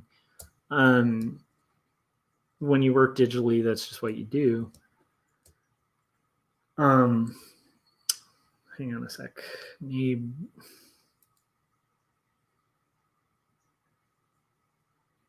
Oh my gosh, what am I writing here? So anyhow, so like I had all this pain like going on in this hand, and it was from repetitive motion, and basically it was just unbearable at one point. It was just like radiating, and it was mostly in the thumb, like in this section, and I ended up having to get a cortisone shot. And what's weird is I also play guitar, and I like to, pre-pandemic, I was playing in a band called No Saboteurs, which I really miss playing with, actually. Really good friends, and it's like a post-hardcore thing. And then I was also starting to write my own music, and just made like a solo album called The Bottle of Better Than that you can get on pretty much any music platform online. Under my name. And then like I couldn't use my hand, like this hand. And when you're playing guitar, like I'm right-handed, and you usually play chords with I don't know what the name is for like your preferred hand, but like I'm right-handed, so you strum with the hand that's your strong hand, and then usually the other hand is used for chords. And I couldn't do chords, like I couldn't even hold a note on a guitar, and it would cause tremendous pain. And today I noticed that I was able to kind of noodle around on the guitar and came up with like a little riff that I posted on Instagram that I might do something with. But the good news beyond just that is that it seems like I'm getting a lot of functionality back in this hand. So that's pretty cool, because I have been like keeping pretty steady with exercise, and I do think that helps too. So and as cartoonists, it's funny because this is not your like you are. This is supposed to be your. There we go. Boom. Okay, so you're doing comics, so it's like I've had so many friends have hand injuries and have to get cortisone shots and stuff, because we do repetitive motion in drawing all the time, and when you're inking, and I do a lot of cross hatching, and I like all my hobbies use my hands, so it's like, and then I work, as an art director, and I'm just click, click, click, and using my Wacom and stuff. So it is unfortunately like a part of the gig, and it is also something where maintaining your hands and like maintaining like exercise is really important for all of us to be able to why do I keep saying neighbor? Okay, neighbor. So I am curious about that, like that word neighbor. I wonder if that originates from horses because of the neigh. I don't know. That would be really interesting. The nerd in me wants to go down a wormhole, but I am trying to get this page done. So now I'm being explained what castle law is.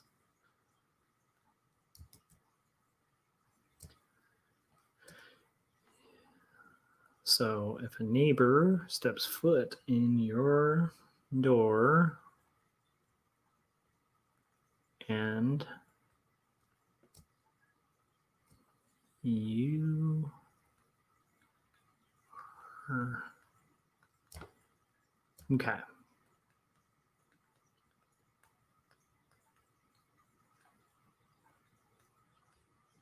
So I'm kind of curious, anybody watching this later or still in chats or anything like that, let me know what you guys think of the streams, if you are finding it interesting or entertaining, and if there's any format changes you might suggest or anything like that. Let me know.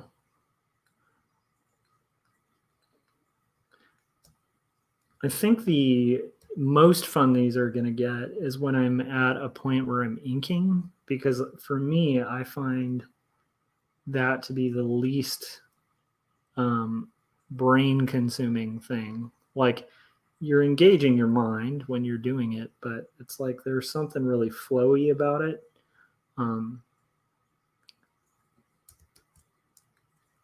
Whereas with this, it's like it's almost like mind interruptions to kind of be able to focus and get thumbnails done.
All right, so we have this little dialogue part, and I think that'll work, but I do need to have,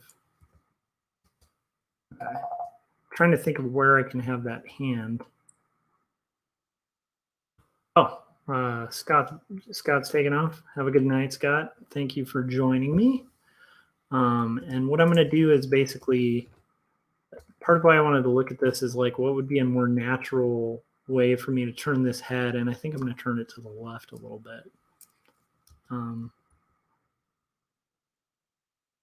And I keep making this mistake of like, I have a phone in his hand and I keep forgetting that he's got a phone. Like, he's supposed to have a phone. I mean, that's great, like a great gesture, but like not when you're supposed to be holding a cell phone. Okay. So here, kind of block in that. This is one reason why doing digital roughs is not bad.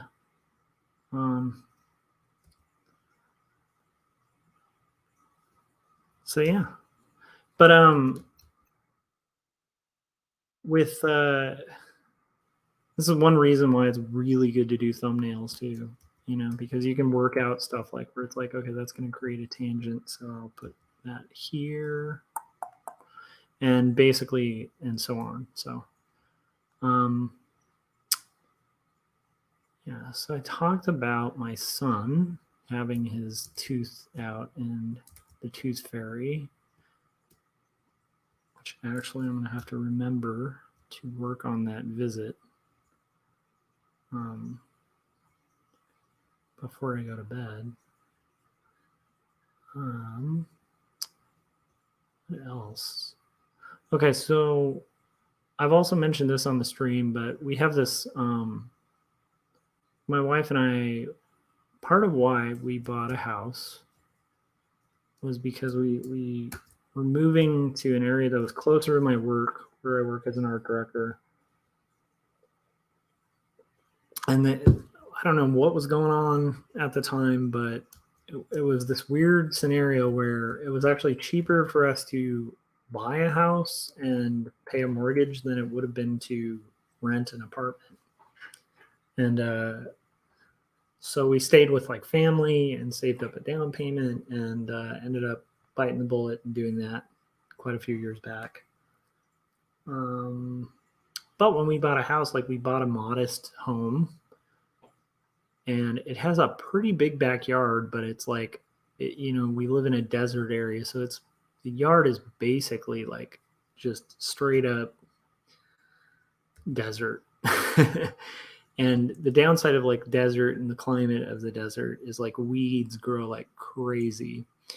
So we've had this yard that's just every year gets these like mass weeds that create these like little like briars and like just sticky things that like, thorns and all sorts of crap that like, it's not great for the dogs like when they go outside.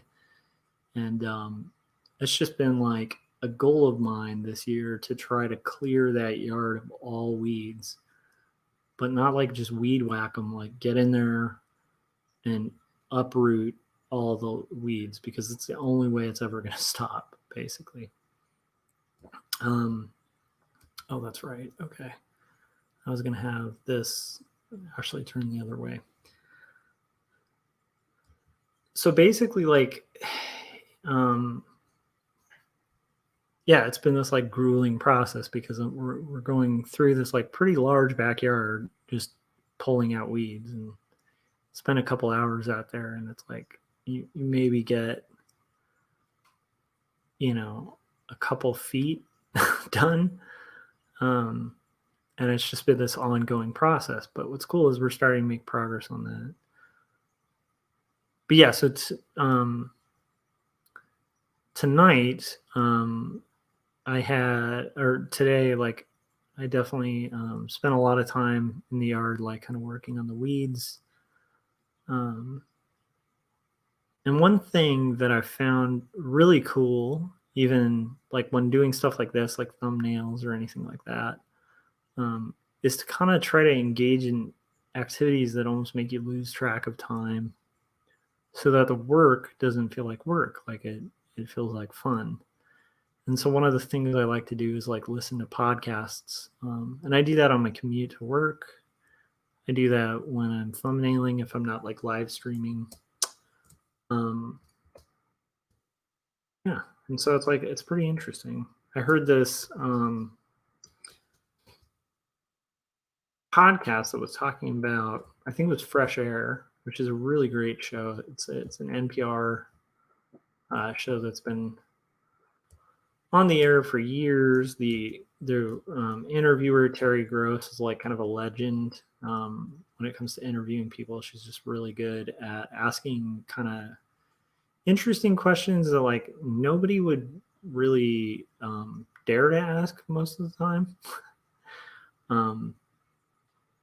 And anyhow, but she had this really interesting guest on where they were talking about exercise, which is something I think about a lot. And I know it's irritating, especially for people who are like I was about it and not big fans of exercise. Like I used to hate the idea of exercise, and it really has only been in like the last 4 years where I've started to realize like it's just absolutely necessary for me to maintain my mind and my output and my ability as a cartoonist to kind of keep going and have some endurance. It's like but anyhow, it was an interesting guy who had done all these studies. I think he worked for like Harvard or something, and was working on all these studies of different perceptions of exercise and what some statements are like urban myths and what statements hold true. And one of the things he was saying that I thought was just so fascinating was like this idea that that we did not evolve to we aren't like we actually didn't evolve to exercise like in the way that our modern society kind of has to exercise. And so part of why we feel like mass resistance to things like exercise is that we're built as human beings to like conserve energy, because we have like a hunter gatherer kind of inclination and instinct. And so like I just thought that was really interesting, where it was basically saying like you're not built for exercise. I mean, you're not like wired or evolved to exercise, like nobody is, but that it is also like absolutely essential, because unlike when we were hunter gatherers, we're not like exerting energy and just in our daily tasks, like having to use our muscles and stuff like so. But it's also hard for us to be motivated because it's not super hard. Like, let's say you live in a small village and there's no running water and there's like one stream that you get water from. Well, it's like, it's not going to be that hard to find motivation to like get up and like, hike a long trek carrying heavy buckets to like go fill the water so that you have water to drink and clean with and stuff for the day. Like, that's a pretty natural thing, and it wouldn't be too hard to like find the motivation to do that because there's an end goal, right? Like you're gathering, but in this day and age, like we don't have like that instinctual, like I'm hungry, I need to get to the the water source and carry these heavy buckets because we have like running water. And so it's like, and that's a good evolution, but at the same time, it's like we have to like fight the temptation of being like, well, I don't have to do these tasks, so therefore I won't. Which is, I think, the gut instinct. It's a pretty natural instinct for people. And we have to kind of fight that and force ourselves to like do things like what I do, like rowing or running or whatever it is, where you're not necessarily doing it with an objective. You're just like literally deciding to work. So that your body expends energy. But it also helps your muscles and helps your overall health. But it's just funny that like biologically, the conserving energy thing has saved the human race for like years. And in a hunter-gatherer scenario, it like makes sense to like, unless you have to like want to sit around and conserve energy. So, you have the energy when you have to like fight a bear or whatever. I don't know if people were fighting bears, but like you're worried about predators and also just getting food, and like that just is such an exertion of energy. So anyhow, that's just something that I thought was really fascinating, and just made me start thinking about like, it's weird. I think there's some truth to that. I also have my own like theory on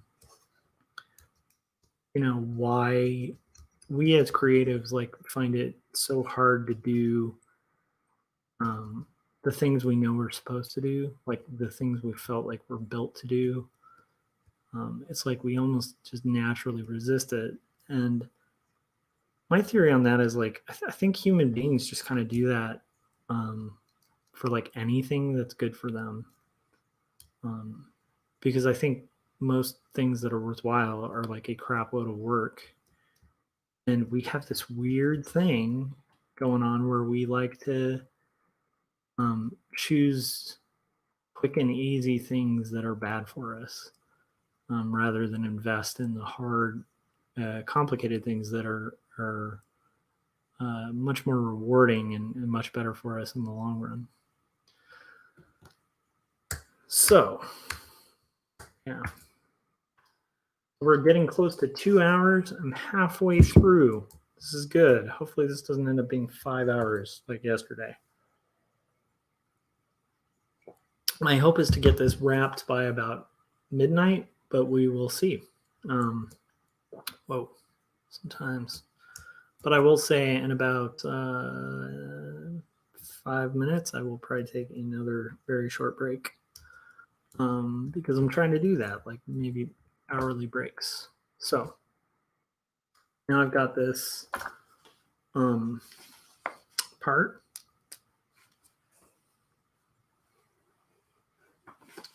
Phone conversations are really tough, you know?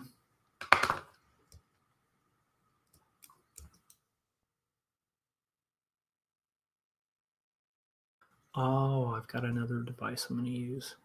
These the lightning bolts bird bubble coming from the phone. It's always a good one. And for this, I want to bring in, we're not really seeing much of like my wife, Mai, in here. Like should be kind of cut off by that shot. So I need to remind people where the location is so they don't like totally lose track. Also, there should be a door here.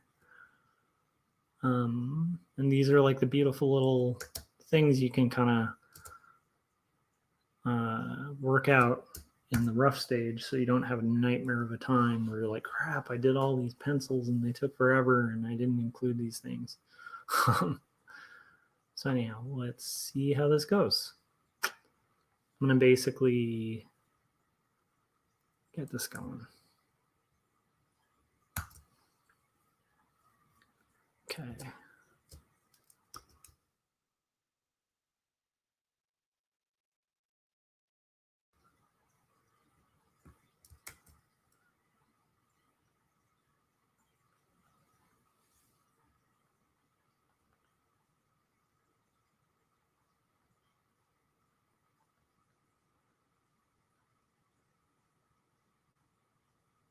It is funny though, because in my head, these things don't always take as long as they really do in reality. And so like, I often find myself thinking, oh, this will only take, an hour. And then I'm 4 hours in. And that's always the process of comics for me. They don't usually take nearly as short as I kind of envisioned in my head. And I kind of wonder sometimes if that's like a survival mechanism for cartoonists. Like, I'm guessing animators must have this too, but it's like it's such a time-consuming process that if you kind of did the math on like the investment of time for the work that you get, like a lot of people who are sane wouldn't really do it because it's just crazy time-consuming, especially to do it well, I think. And so, yeah, I just like I almost wonder if it's like a survival mechanism where we like have like kind of amnesia about how long these things take. I shouldn't say we, I should just say me. I wonder sometimes if that's what it is.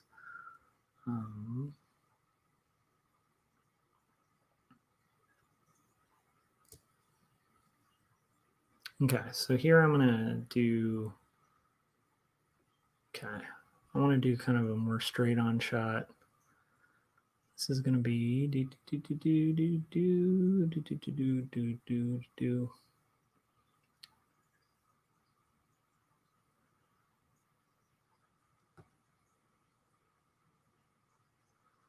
I also really want this to have like a okay. So I'm gonna have to move him over a little bit.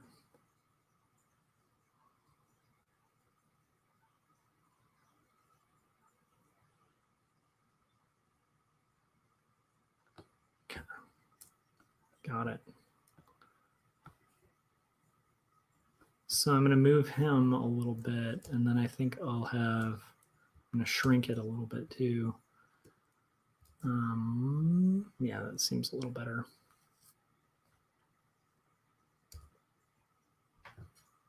I have this.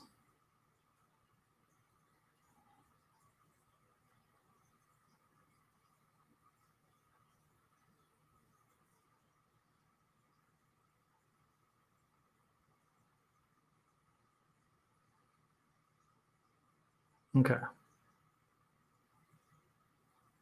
Hand's going to be a little bigger. Cool.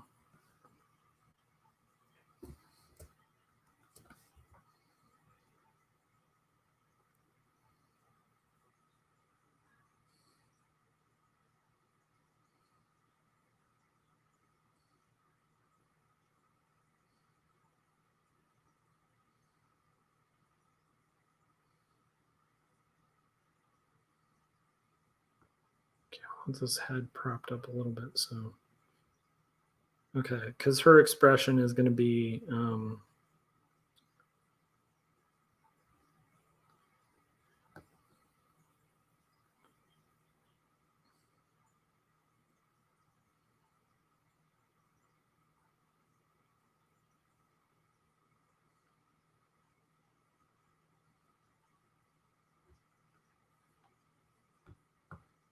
okay. So it's getting there, and I'm getting further. Like, I think I will be done with this panel shortly. But we have hit the 2-hour mark. And so for anybody who's been like following along or watching the replay of these, I have no idea if anyone will. I do hope you guys are finding these entertaining. And I do think that I will be taking another very brief break. And then hopefully, the last hour, I'm hoping to kind of cap this at like the 3-hour mark so I can be in bed by like midnight. That's my goal. We will kind of have to see because, like I said, sometimes these things seem like they'll take less time than they do. Although I do kind of feel like I can knock out this panel now that I have everything blocked in pretty easily. So I'm going to try doing that a little bit.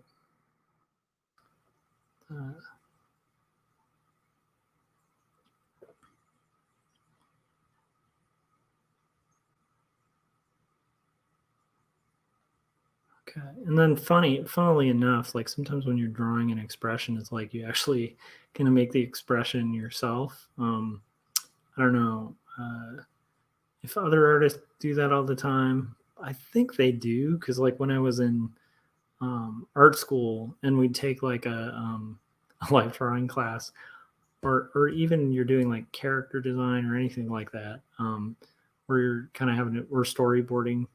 When you're drawing a figure, it's funny when you watch somebody when they draw. If they're drawing somebody who's angry, suddenly they're like, when they're, and I think that might be.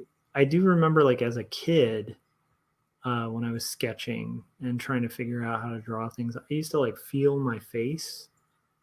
If I was looking, like if I was like just out, like without like a mirror or something, I'd like feel the planes on my head just to like get a spatial idea of like what was going on and what I was drawing. I think there is like this weird kind of thing to it. So I do actually recommend that. Like if you're ever drawing and you're having trouble with an expression or like getting a certain vibe or feeling, like I do think it helps to like actually act it out. And some people think that's silly, but I mean, like some of the best animators in the world, kind of do that. Like they have a lot of animation companies actually have like sessions where they'll act out scenes just to get a vibe of like what the poses would be, what the postures would be. It's really a helpful thing. Keep in mind, I'm saying that working on these like loose, crazy, crappy thumbnails. So some of my advice might come to bear a little more, I think, if people look at the finished product. If you're curious what the finished product looks like, because I'm going to be taking a break shortly, in the interim, like while I'm taking a break, order this book, 2 Stories, the graphic novel about faith and mental illness.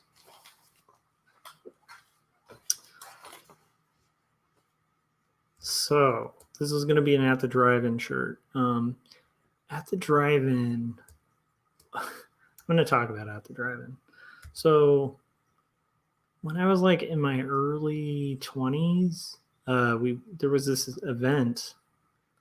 I'm going to forget where it was, but it was called This Ain't No Picnic. And it was basically a big music festival for like indie rock and punk rock that was, I think, originally established by like Sonic Youth. I think they were the organizers of it. And we went to This Ain't No Picnic, like my friend Josh and Jake. And actually Jake is the kid in the first book. Like, so our friendship lasts to this day.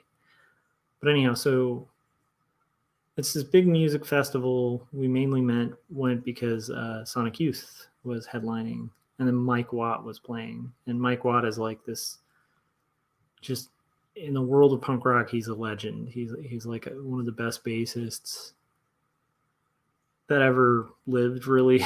And he was in this crazy band called the Minutemen. And he also did like solo albums in the early 90s that were really cool. And he's always fun to see live too, because he'd do weird things. Like he'd play with these guitarists. I think one of the guitarists like ended up playing with Beck later on. But they would do weird stuff when they're playing guitar, like pull out like a ray gun, like a toy ray gun, and like hold it next to the pickups in the guitar to get like these weird, crazy sounds and effects, and just thrashy awesomeness. So anyhow, there's a couple bands. So we go to this show, and it ended up being like this mind-blowing show, because at that show I got introduced to a band called Sunny Day Real Estate, which to this day is one of my favorite bands. But they're like, I think this was like right after they had just released How It Feels to Be Something On, which is one of their best albums, through Sub Pop, and it was like a follow-up. They had like an EP before that, and then they had Diary. And they were like one of those early bands that kind of helped define emo before it was emo, like when it was more associated with like hardcore and post-hardcore. But anyhow, really great songwriters, and they were there, and that show actually introduced me to them. And I like ended up just getting all the albums based on just that show, because it was just so excellent. So anyhow, that was a big thing. But there was this like weird, when we were walking into the show, there was this crazy side band. I don't like this mouth. I think it should be more of a what? There we go. There's this crazy band. Like, so This Ain't No Picnic had like 3 stages. It's like a big, music festival. And when you walk in, you see like the non-main stage. It's like a side stage where the bands that aren't as big of a draw are playing. And there's this crazy band, and it's just like immediately before even hearing the music, you can just see like these guys just jumping on each other, and 2 of them have like these giant afros, and they're just like throwing themselves at each other, and like the lead singer like hops up on the shoulders of the guitarist, and it's just like the most chaotic, like kind of felt like almost like what it must have been like to see the Stooges play, Iggy and the Stooges, like back in the day. It's like, what is this band? They were amazing, and they just had so much energy that I think everybody who saw them went and bought this EP that they had out called Via. And it was just one of the most intense, crazy guitar work too. It's like this weird way of playing electric, where it's like it sounds like kind of like merengue, but it's hardcore, and it's just great like post-hardcore that like really wasn't around a lot at that time. And so like my friend Josh and I were just like, and Jake were just like way into At the Drive-In because of that show. Like, and then we just used to like hawk it to everyone we knew. We'd be like, you have to hear this band. So then At the Drive-In like ends up getting really big, and they get signed to like the Beastie Boys record label, and then I think the record label went out of business. And there was rumors at the time that they did like the indie rock swindle, where like they signed a contract with I think the record label was called Grand Royale. It's like the Beastie Boys one. But they, I think, signed a contract, and then like if the band breaks up, like it nixed their contract, so they were able to keep the funds. I don't know if that was just rumor at the time. Regardless, anyhow.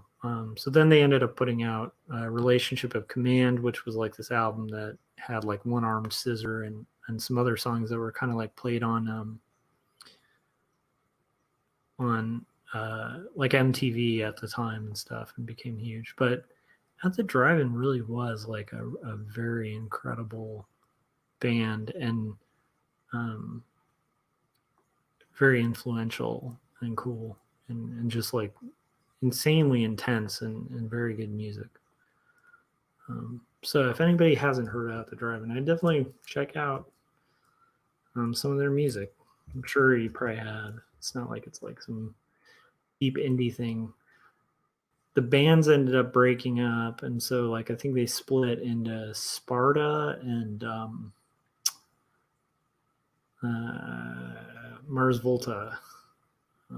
But and like the first Mars Volta was good. I used to go see Mars Volta in LA.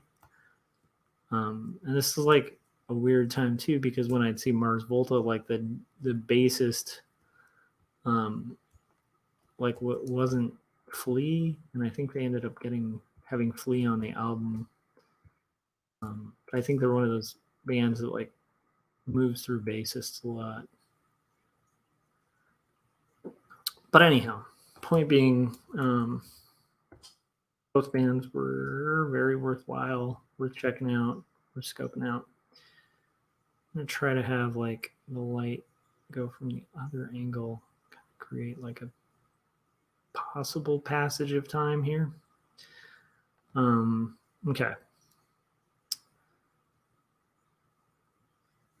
But anyhow, so I rambled about that a bit, but my point was it was one of my favorite bands for quite a while.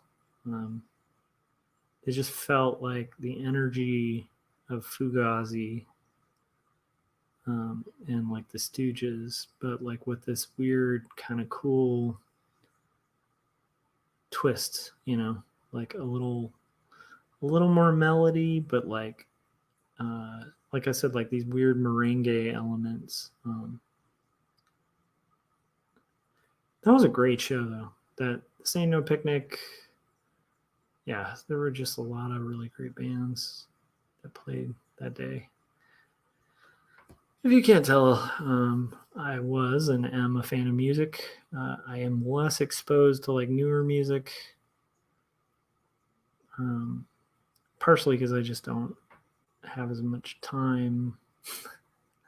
But I will say I do like going to see a live show here or there, because there is something great about like live music. And playing live music is fun too. There's something about that art form that's cool and kind of similar to comics, but different, because the one thing you get with music and playing music is you're kind of creating the art in front of an audience, and like you're replicating art you already made, and that performance of it is like sort of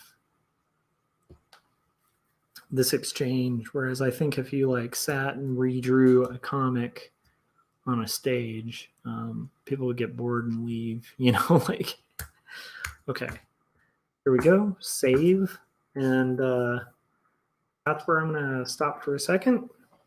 And then when I come back, I'll be back in about 15 seconds, I'm going to finish this last set of panels. So this is how I work on comics. Is like I just try to, thumbnails, but I'm trying to basically just plug away at it and forget like the amount of time that it's taking. And then weirdly enough, like things get done. So all I have to do is power through these last panels. I hope you guys are enjoying this or finding this entertaining or interesting. I think having a live chat, just in case, artists are up late at night and want company or want to kind of create like a studio-like environment is a good idea. But we'll see how that works. So give me a second. I'll be right back. And thanks again for tuning in to this show. So I'll be right back.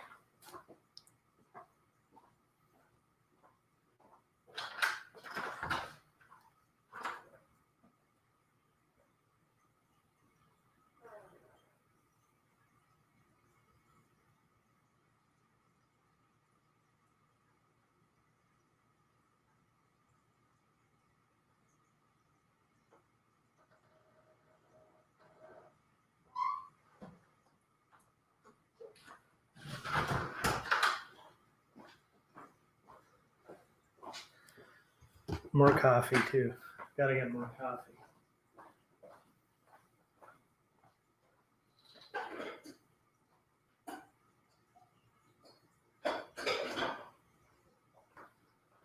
Okay, I brewed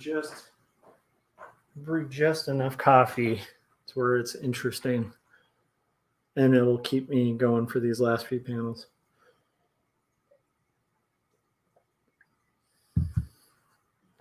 And this is a lot of type, so this might be a lot of dead air for a little bit.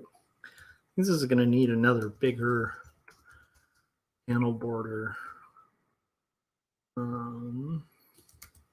It's just a lot of type. It makes sense though. It's a lot of dialogue over a phone. I was going to use a trick. Maybe I will.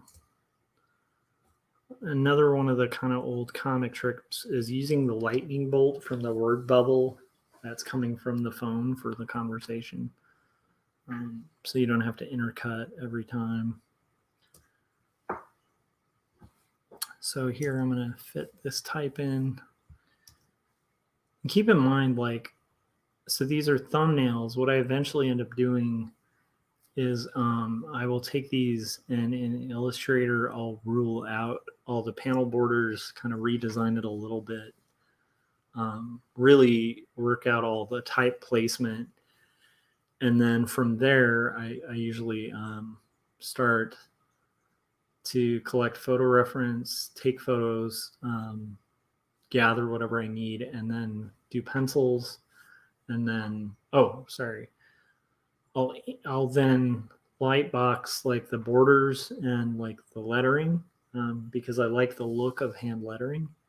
And then from there, I do pencils and then inks. And then scan in the inks and clean them up. So this is like step one of the process.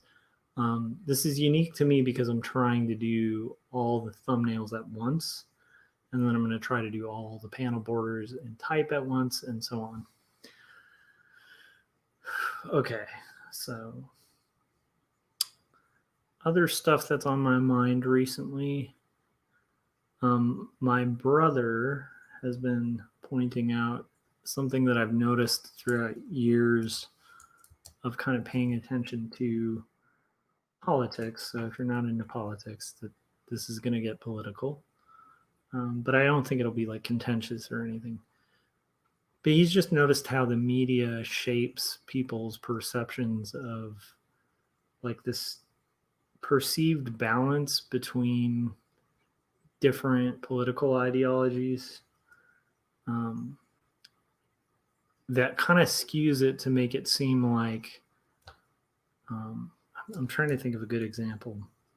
So it'll be like a scenario where like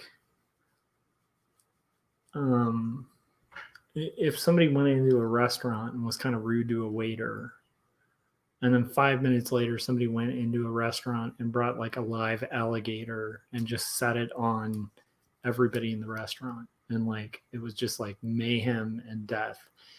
And then the news reporter who was covering it said there were 2 rude customers at this restaurant in this town.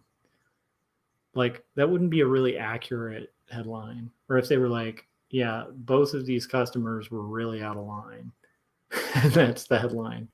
It just wouldn't really depict the scenario well. So anyhow, that's something I've been thinking about because I read an article recently where the headline was like, the Senate is not going to have an easy time like unifying and working together. And like being somebody who's been paying attention to it, it's like there's one reason the Senate is blocked up right now, and it's mainly because of obstruction from one party and one guy. But like if you read the headline and just kind of skimmed it and didn't read the article, you would get the perception like everybody in the Senate just doesn't get along and can't work and can't get the work done, instead of accurately depicting it as like, hey, this one guy is like going to throw like a stick in the spokes of the wheel to try to prevent anything from happening. So that's been interesting. I thought it was something, because I read that article today, it just was on my mind, and I find it very frustrating because it's good to have like balance and show different viewpoints and different takes on situations. Like I don't think anybody really in theory wants, well, I shouldn't say that because I do think some people do, but I think most rational people don't want just some skewed viewpoint that's like, you want to hear this, so this is what we're going to tell you. I think we usually want to hear like different ideas and different philosophies and different different takes on things, maybe things we even disagree with. But so it's good to be balanced, but I think sometimes when you're claiming to balance stuff and you're really not being balanced, like that restaurant analogy I brought up, like that just wouldn't be a very fair headline. What the headline should be is like, dude comes into a restaurant bringing a live alligator. Like that would be better than saying 2 rude customers enter the restaurant and cause mayhem. I don't know if that makes sense. So let me know what you think about that. If you've borne with this this long, I'm kind of curious what you'd think. Not. Maybe I'm just a crazy dude. So okay, I'm gonna focus on this. So who just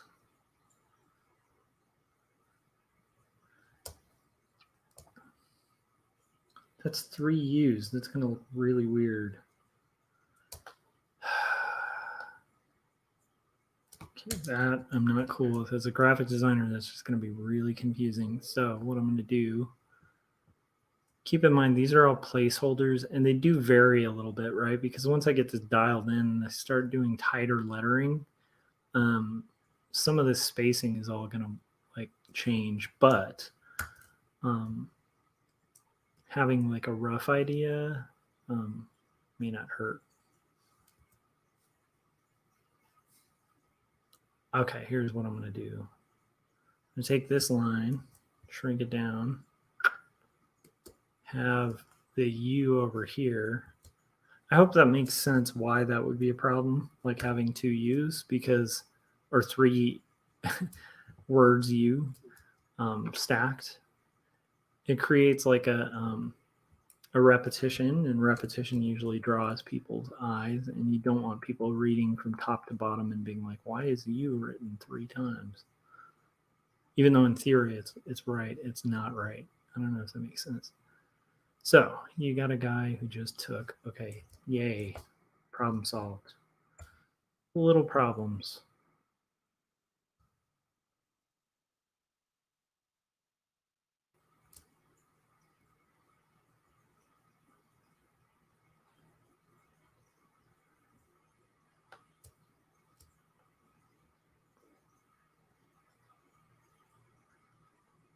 talking.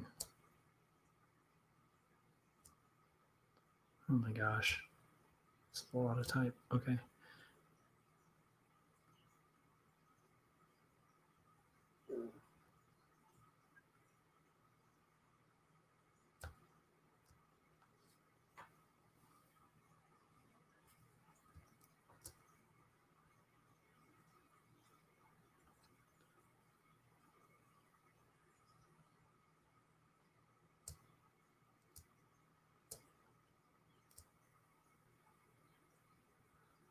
And then sometimes I'll bold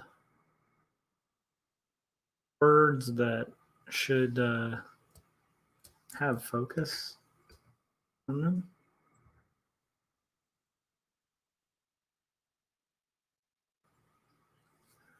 And once again, because this is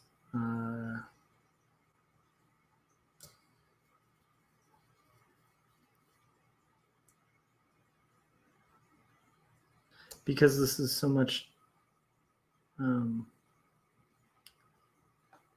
like this is a thumbnail, so it's like I am really just getting the words in. I'm not being like meticulous about letters. I do hand letter everything in my comics, and so that process is a lot more meticulous. And I kind of cheat in the sense that it's hand lettered, but it is like I use fonts as placeholders, and then I literally like use those as a base to hand letter over. So I'm not quite like getting like an Ames lettering guide or whatever and like doing it like the way, but I'm doing it as best I can to get that look. Self.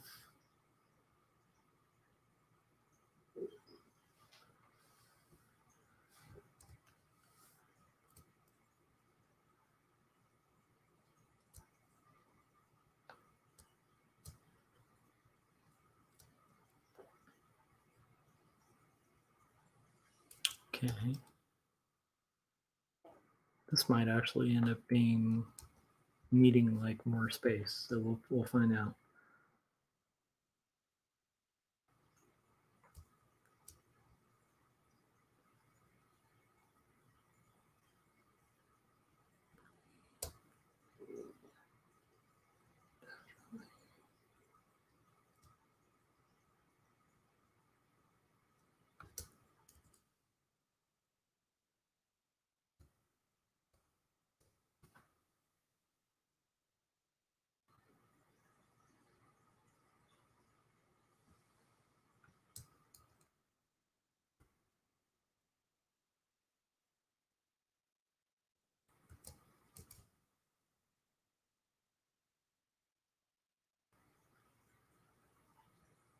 I actually kind of like this. Okay. I'm gonna try to think.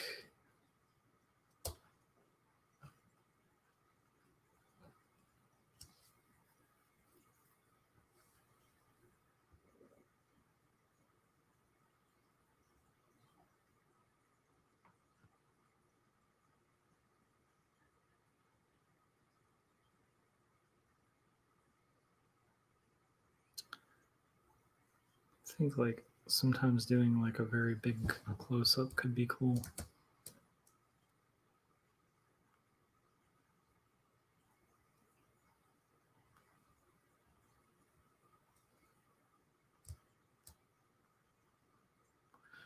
Might be too much, getting too noodly too fast, but I don't know. We'll see.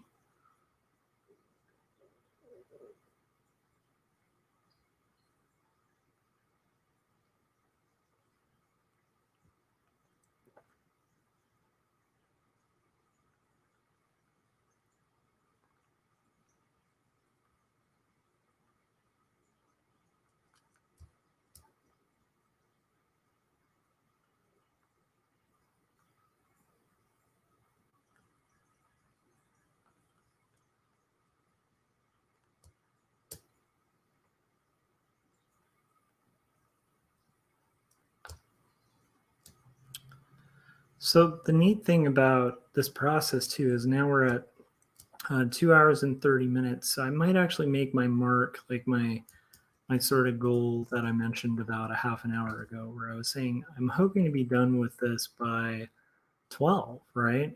And like what's neat is if you just kind of turtle it, like I know it's maybe a bad term, but I always feel like making comics and making these things is like a tortoise and hare experiment where you're seeing how often you can be the tortoise that wins the race, because like comics are not a fast game. And so at least for me, they aren't. I'm a very slow artist. And yet what's weird is by being kind of meticulous, I can have a pretty high output, but part of it is like kind of coming up with these gimmicks and tricks to like keep your mind engaged when you're making work. And so it's like like in this case, these thumbnails are going to, in theory, save me a lot of time later on. And so I really should be doing them if I want to do the second book efficiently. But in order to do them, I have to take what seems like this extraneous amount of time at the top. That's going to be a lot bigger than I drew it from this perspective.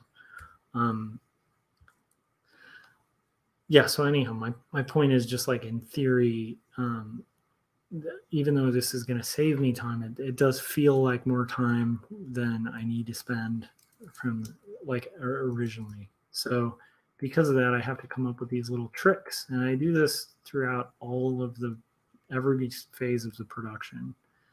Some of it's like these little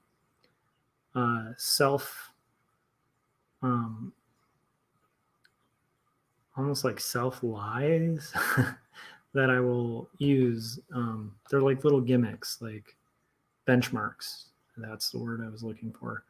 So like in this case, when it like a really good example is when I get to inking a page, I usually say, I cannot take a break until I've inked this panel, or I cannot take a break until I'm 2 panels in, or I can take a break every 3 panels, and I'm allowed, like maybe I'm allowed like 2 minutes every panel.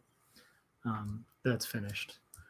Then because of that, I can kind of almost like psych myself out to where I'm prepped to actually do the thing that I need to do, and I'll get through it. Okay, hold on a sec.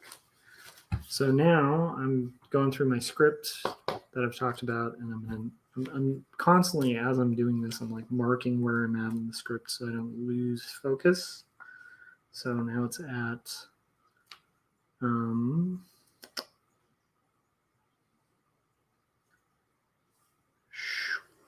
good. Okay. And the other line is going to be similar. So what I'm going to do here, and this is one of the other things I like about doing these thumbnails kind of digitally, is I can kind of work out what I'm doing. And I can even do stuff like stretch the panel. On a final, if you do that, it's going to just be a disaster because you're going to have drawn stuff that just doesn't look right when it's stretched. But on a thumbnail, it's not a big deal. So, okay, now we got this final one. And I'm going to do this.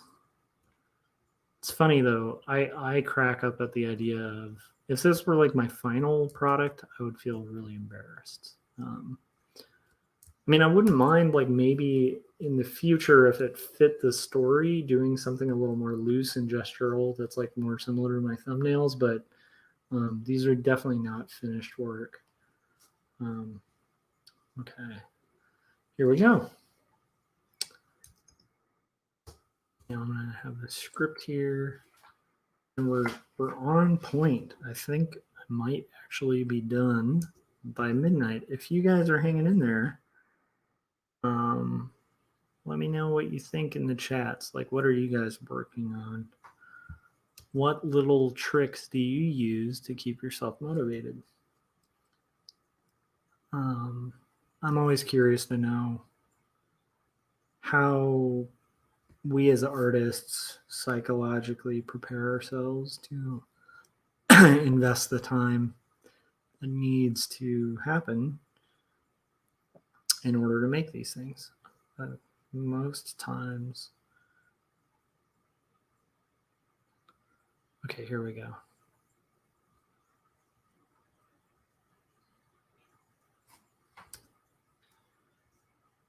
I am really excited that I'm close to the finish line, though, on this day. I also really want to say I appreciate everybody who's come and hung out in the chats, and it's been pretty fun. It does feel like kind of doing a little art school thing. New.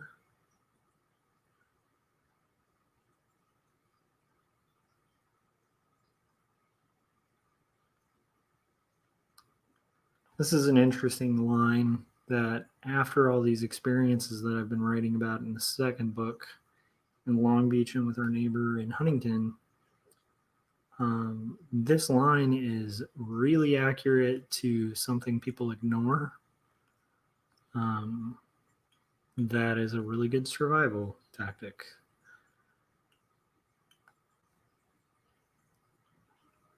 So I was getting this advice from a veteran police officer, and it makes sense. Often we know what we need to do to preserve ourselves, and we ignore it. Or disregard it as like, oh, that's just being paranoid, or oh, that's not nice.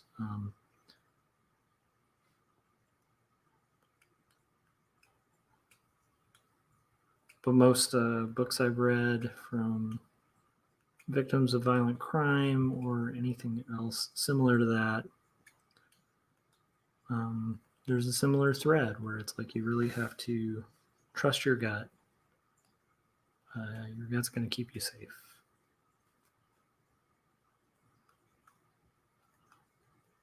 Not necessarily in the way you judge people, but in self-preservation and keeping yourself safe. Like, you know, if you're walking in a parking lot and you don't feel comfortable, get out of that situation first and then analyze it later.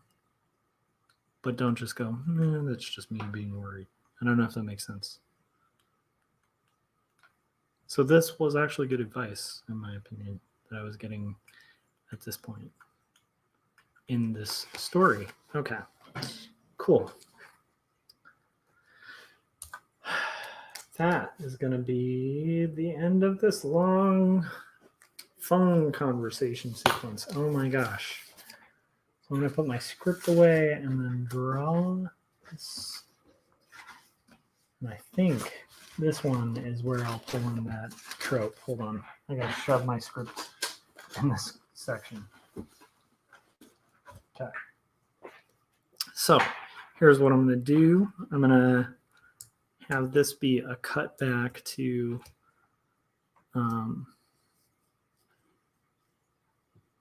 that sequence. This might actually be better to have the head tilted down a little bit.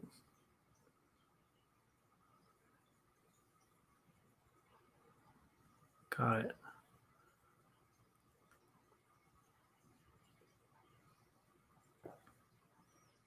I'm gonna have like the hand kind of maybe drawing on the floor with a finger while listening. So another reason I just want to explain for anybody who's not been following, you can check these out on Instagram too. I post them on my Instagram account, and links to all my social media are on joshuakemble.com. But I post these as I finish them on my Instagram account, and so you can kind of find out what's going on in the story. But for those of you who haven't been following those, so this is going to be from the phone. See, that's the other trick I was going to use.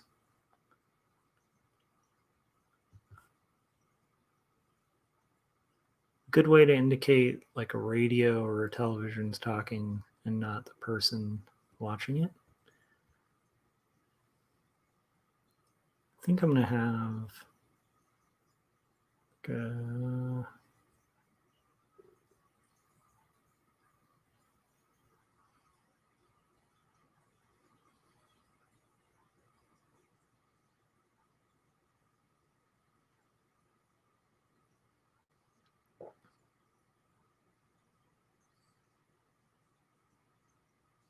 so anyhow, like I just got distracted with the drawing.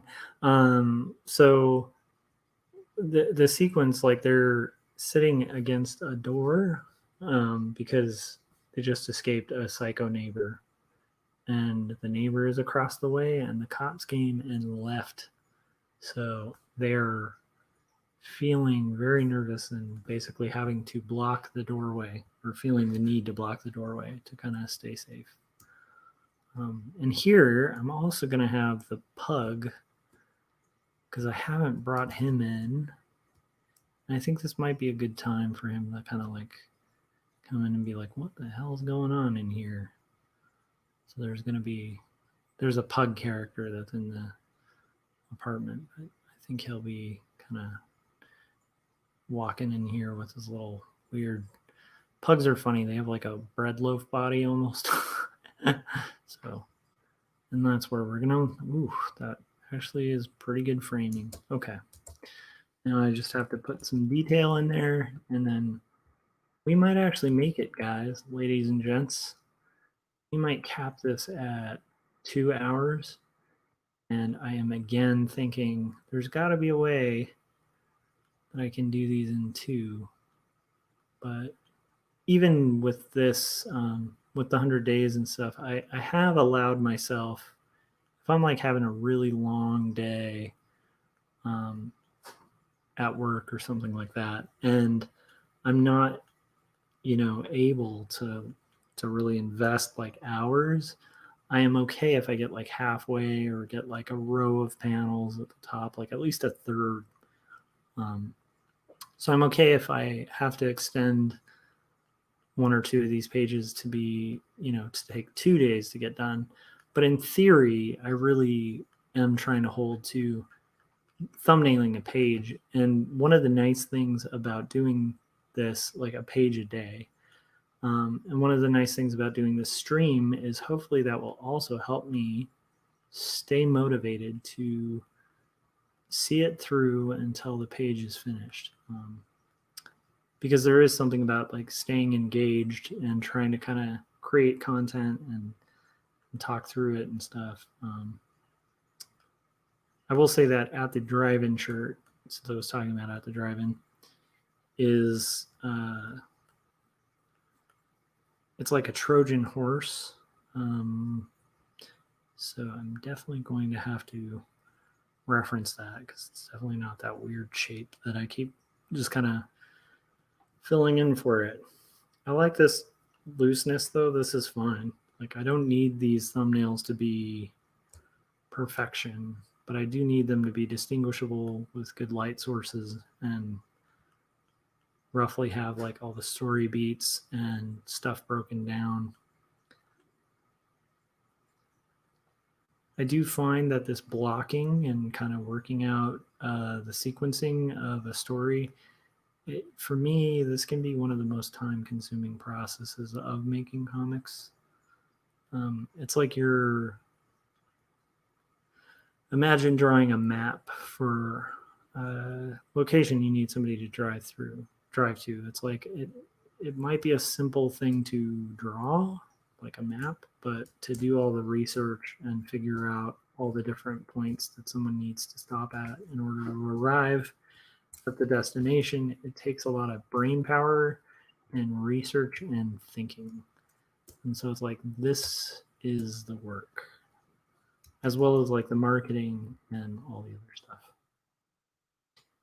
I am so happy to be doing this, and I appreciate you guys who have been kind of supporting this weird effort of this new show. I'm not sure how the formats will change or if it will change, and I do really just appreciate like I find it awesome that that there are people who who follow my channel and support what I do. And it's just been really encouraging and fun. And it also gives me an excuse to hang out with people and talk art. And so I want to say thanks to Scott Cirkland. You can check out his work at circworks.com. And he was in the chats hanging out.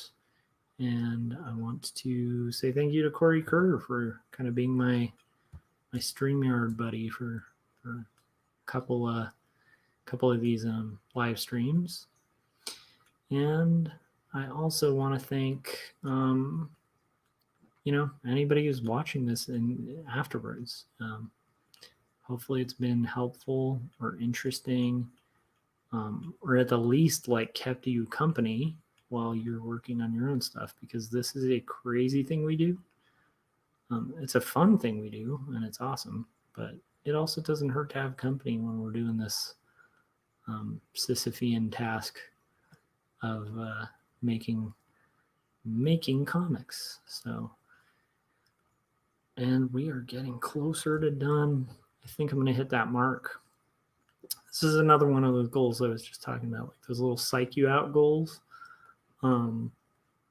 Like if I notice like, hey, I might be able to finish this before midnight, that's an interesting little milestone to try to hit. And if I don't hit it, I'm not going to beat myself up.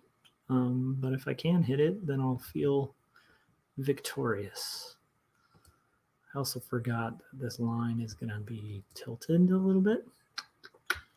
That works better. I don't tend to like 90-degree horizons.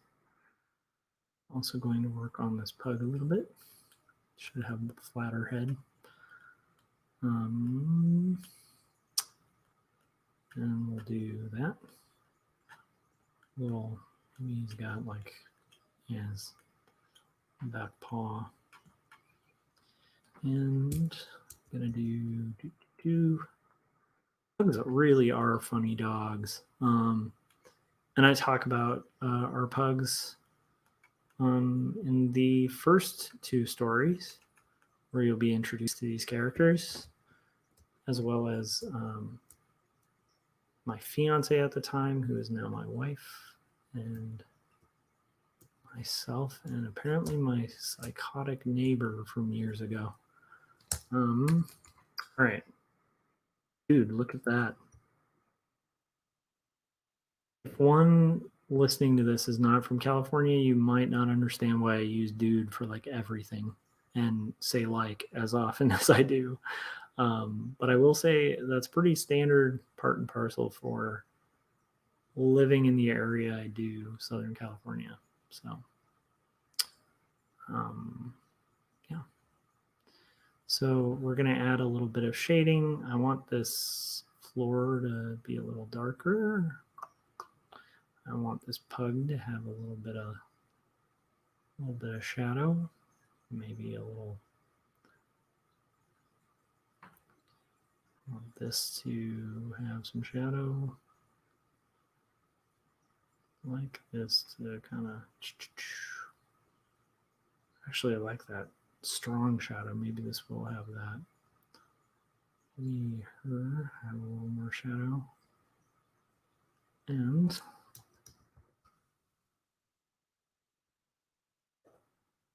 attach her to the wall, and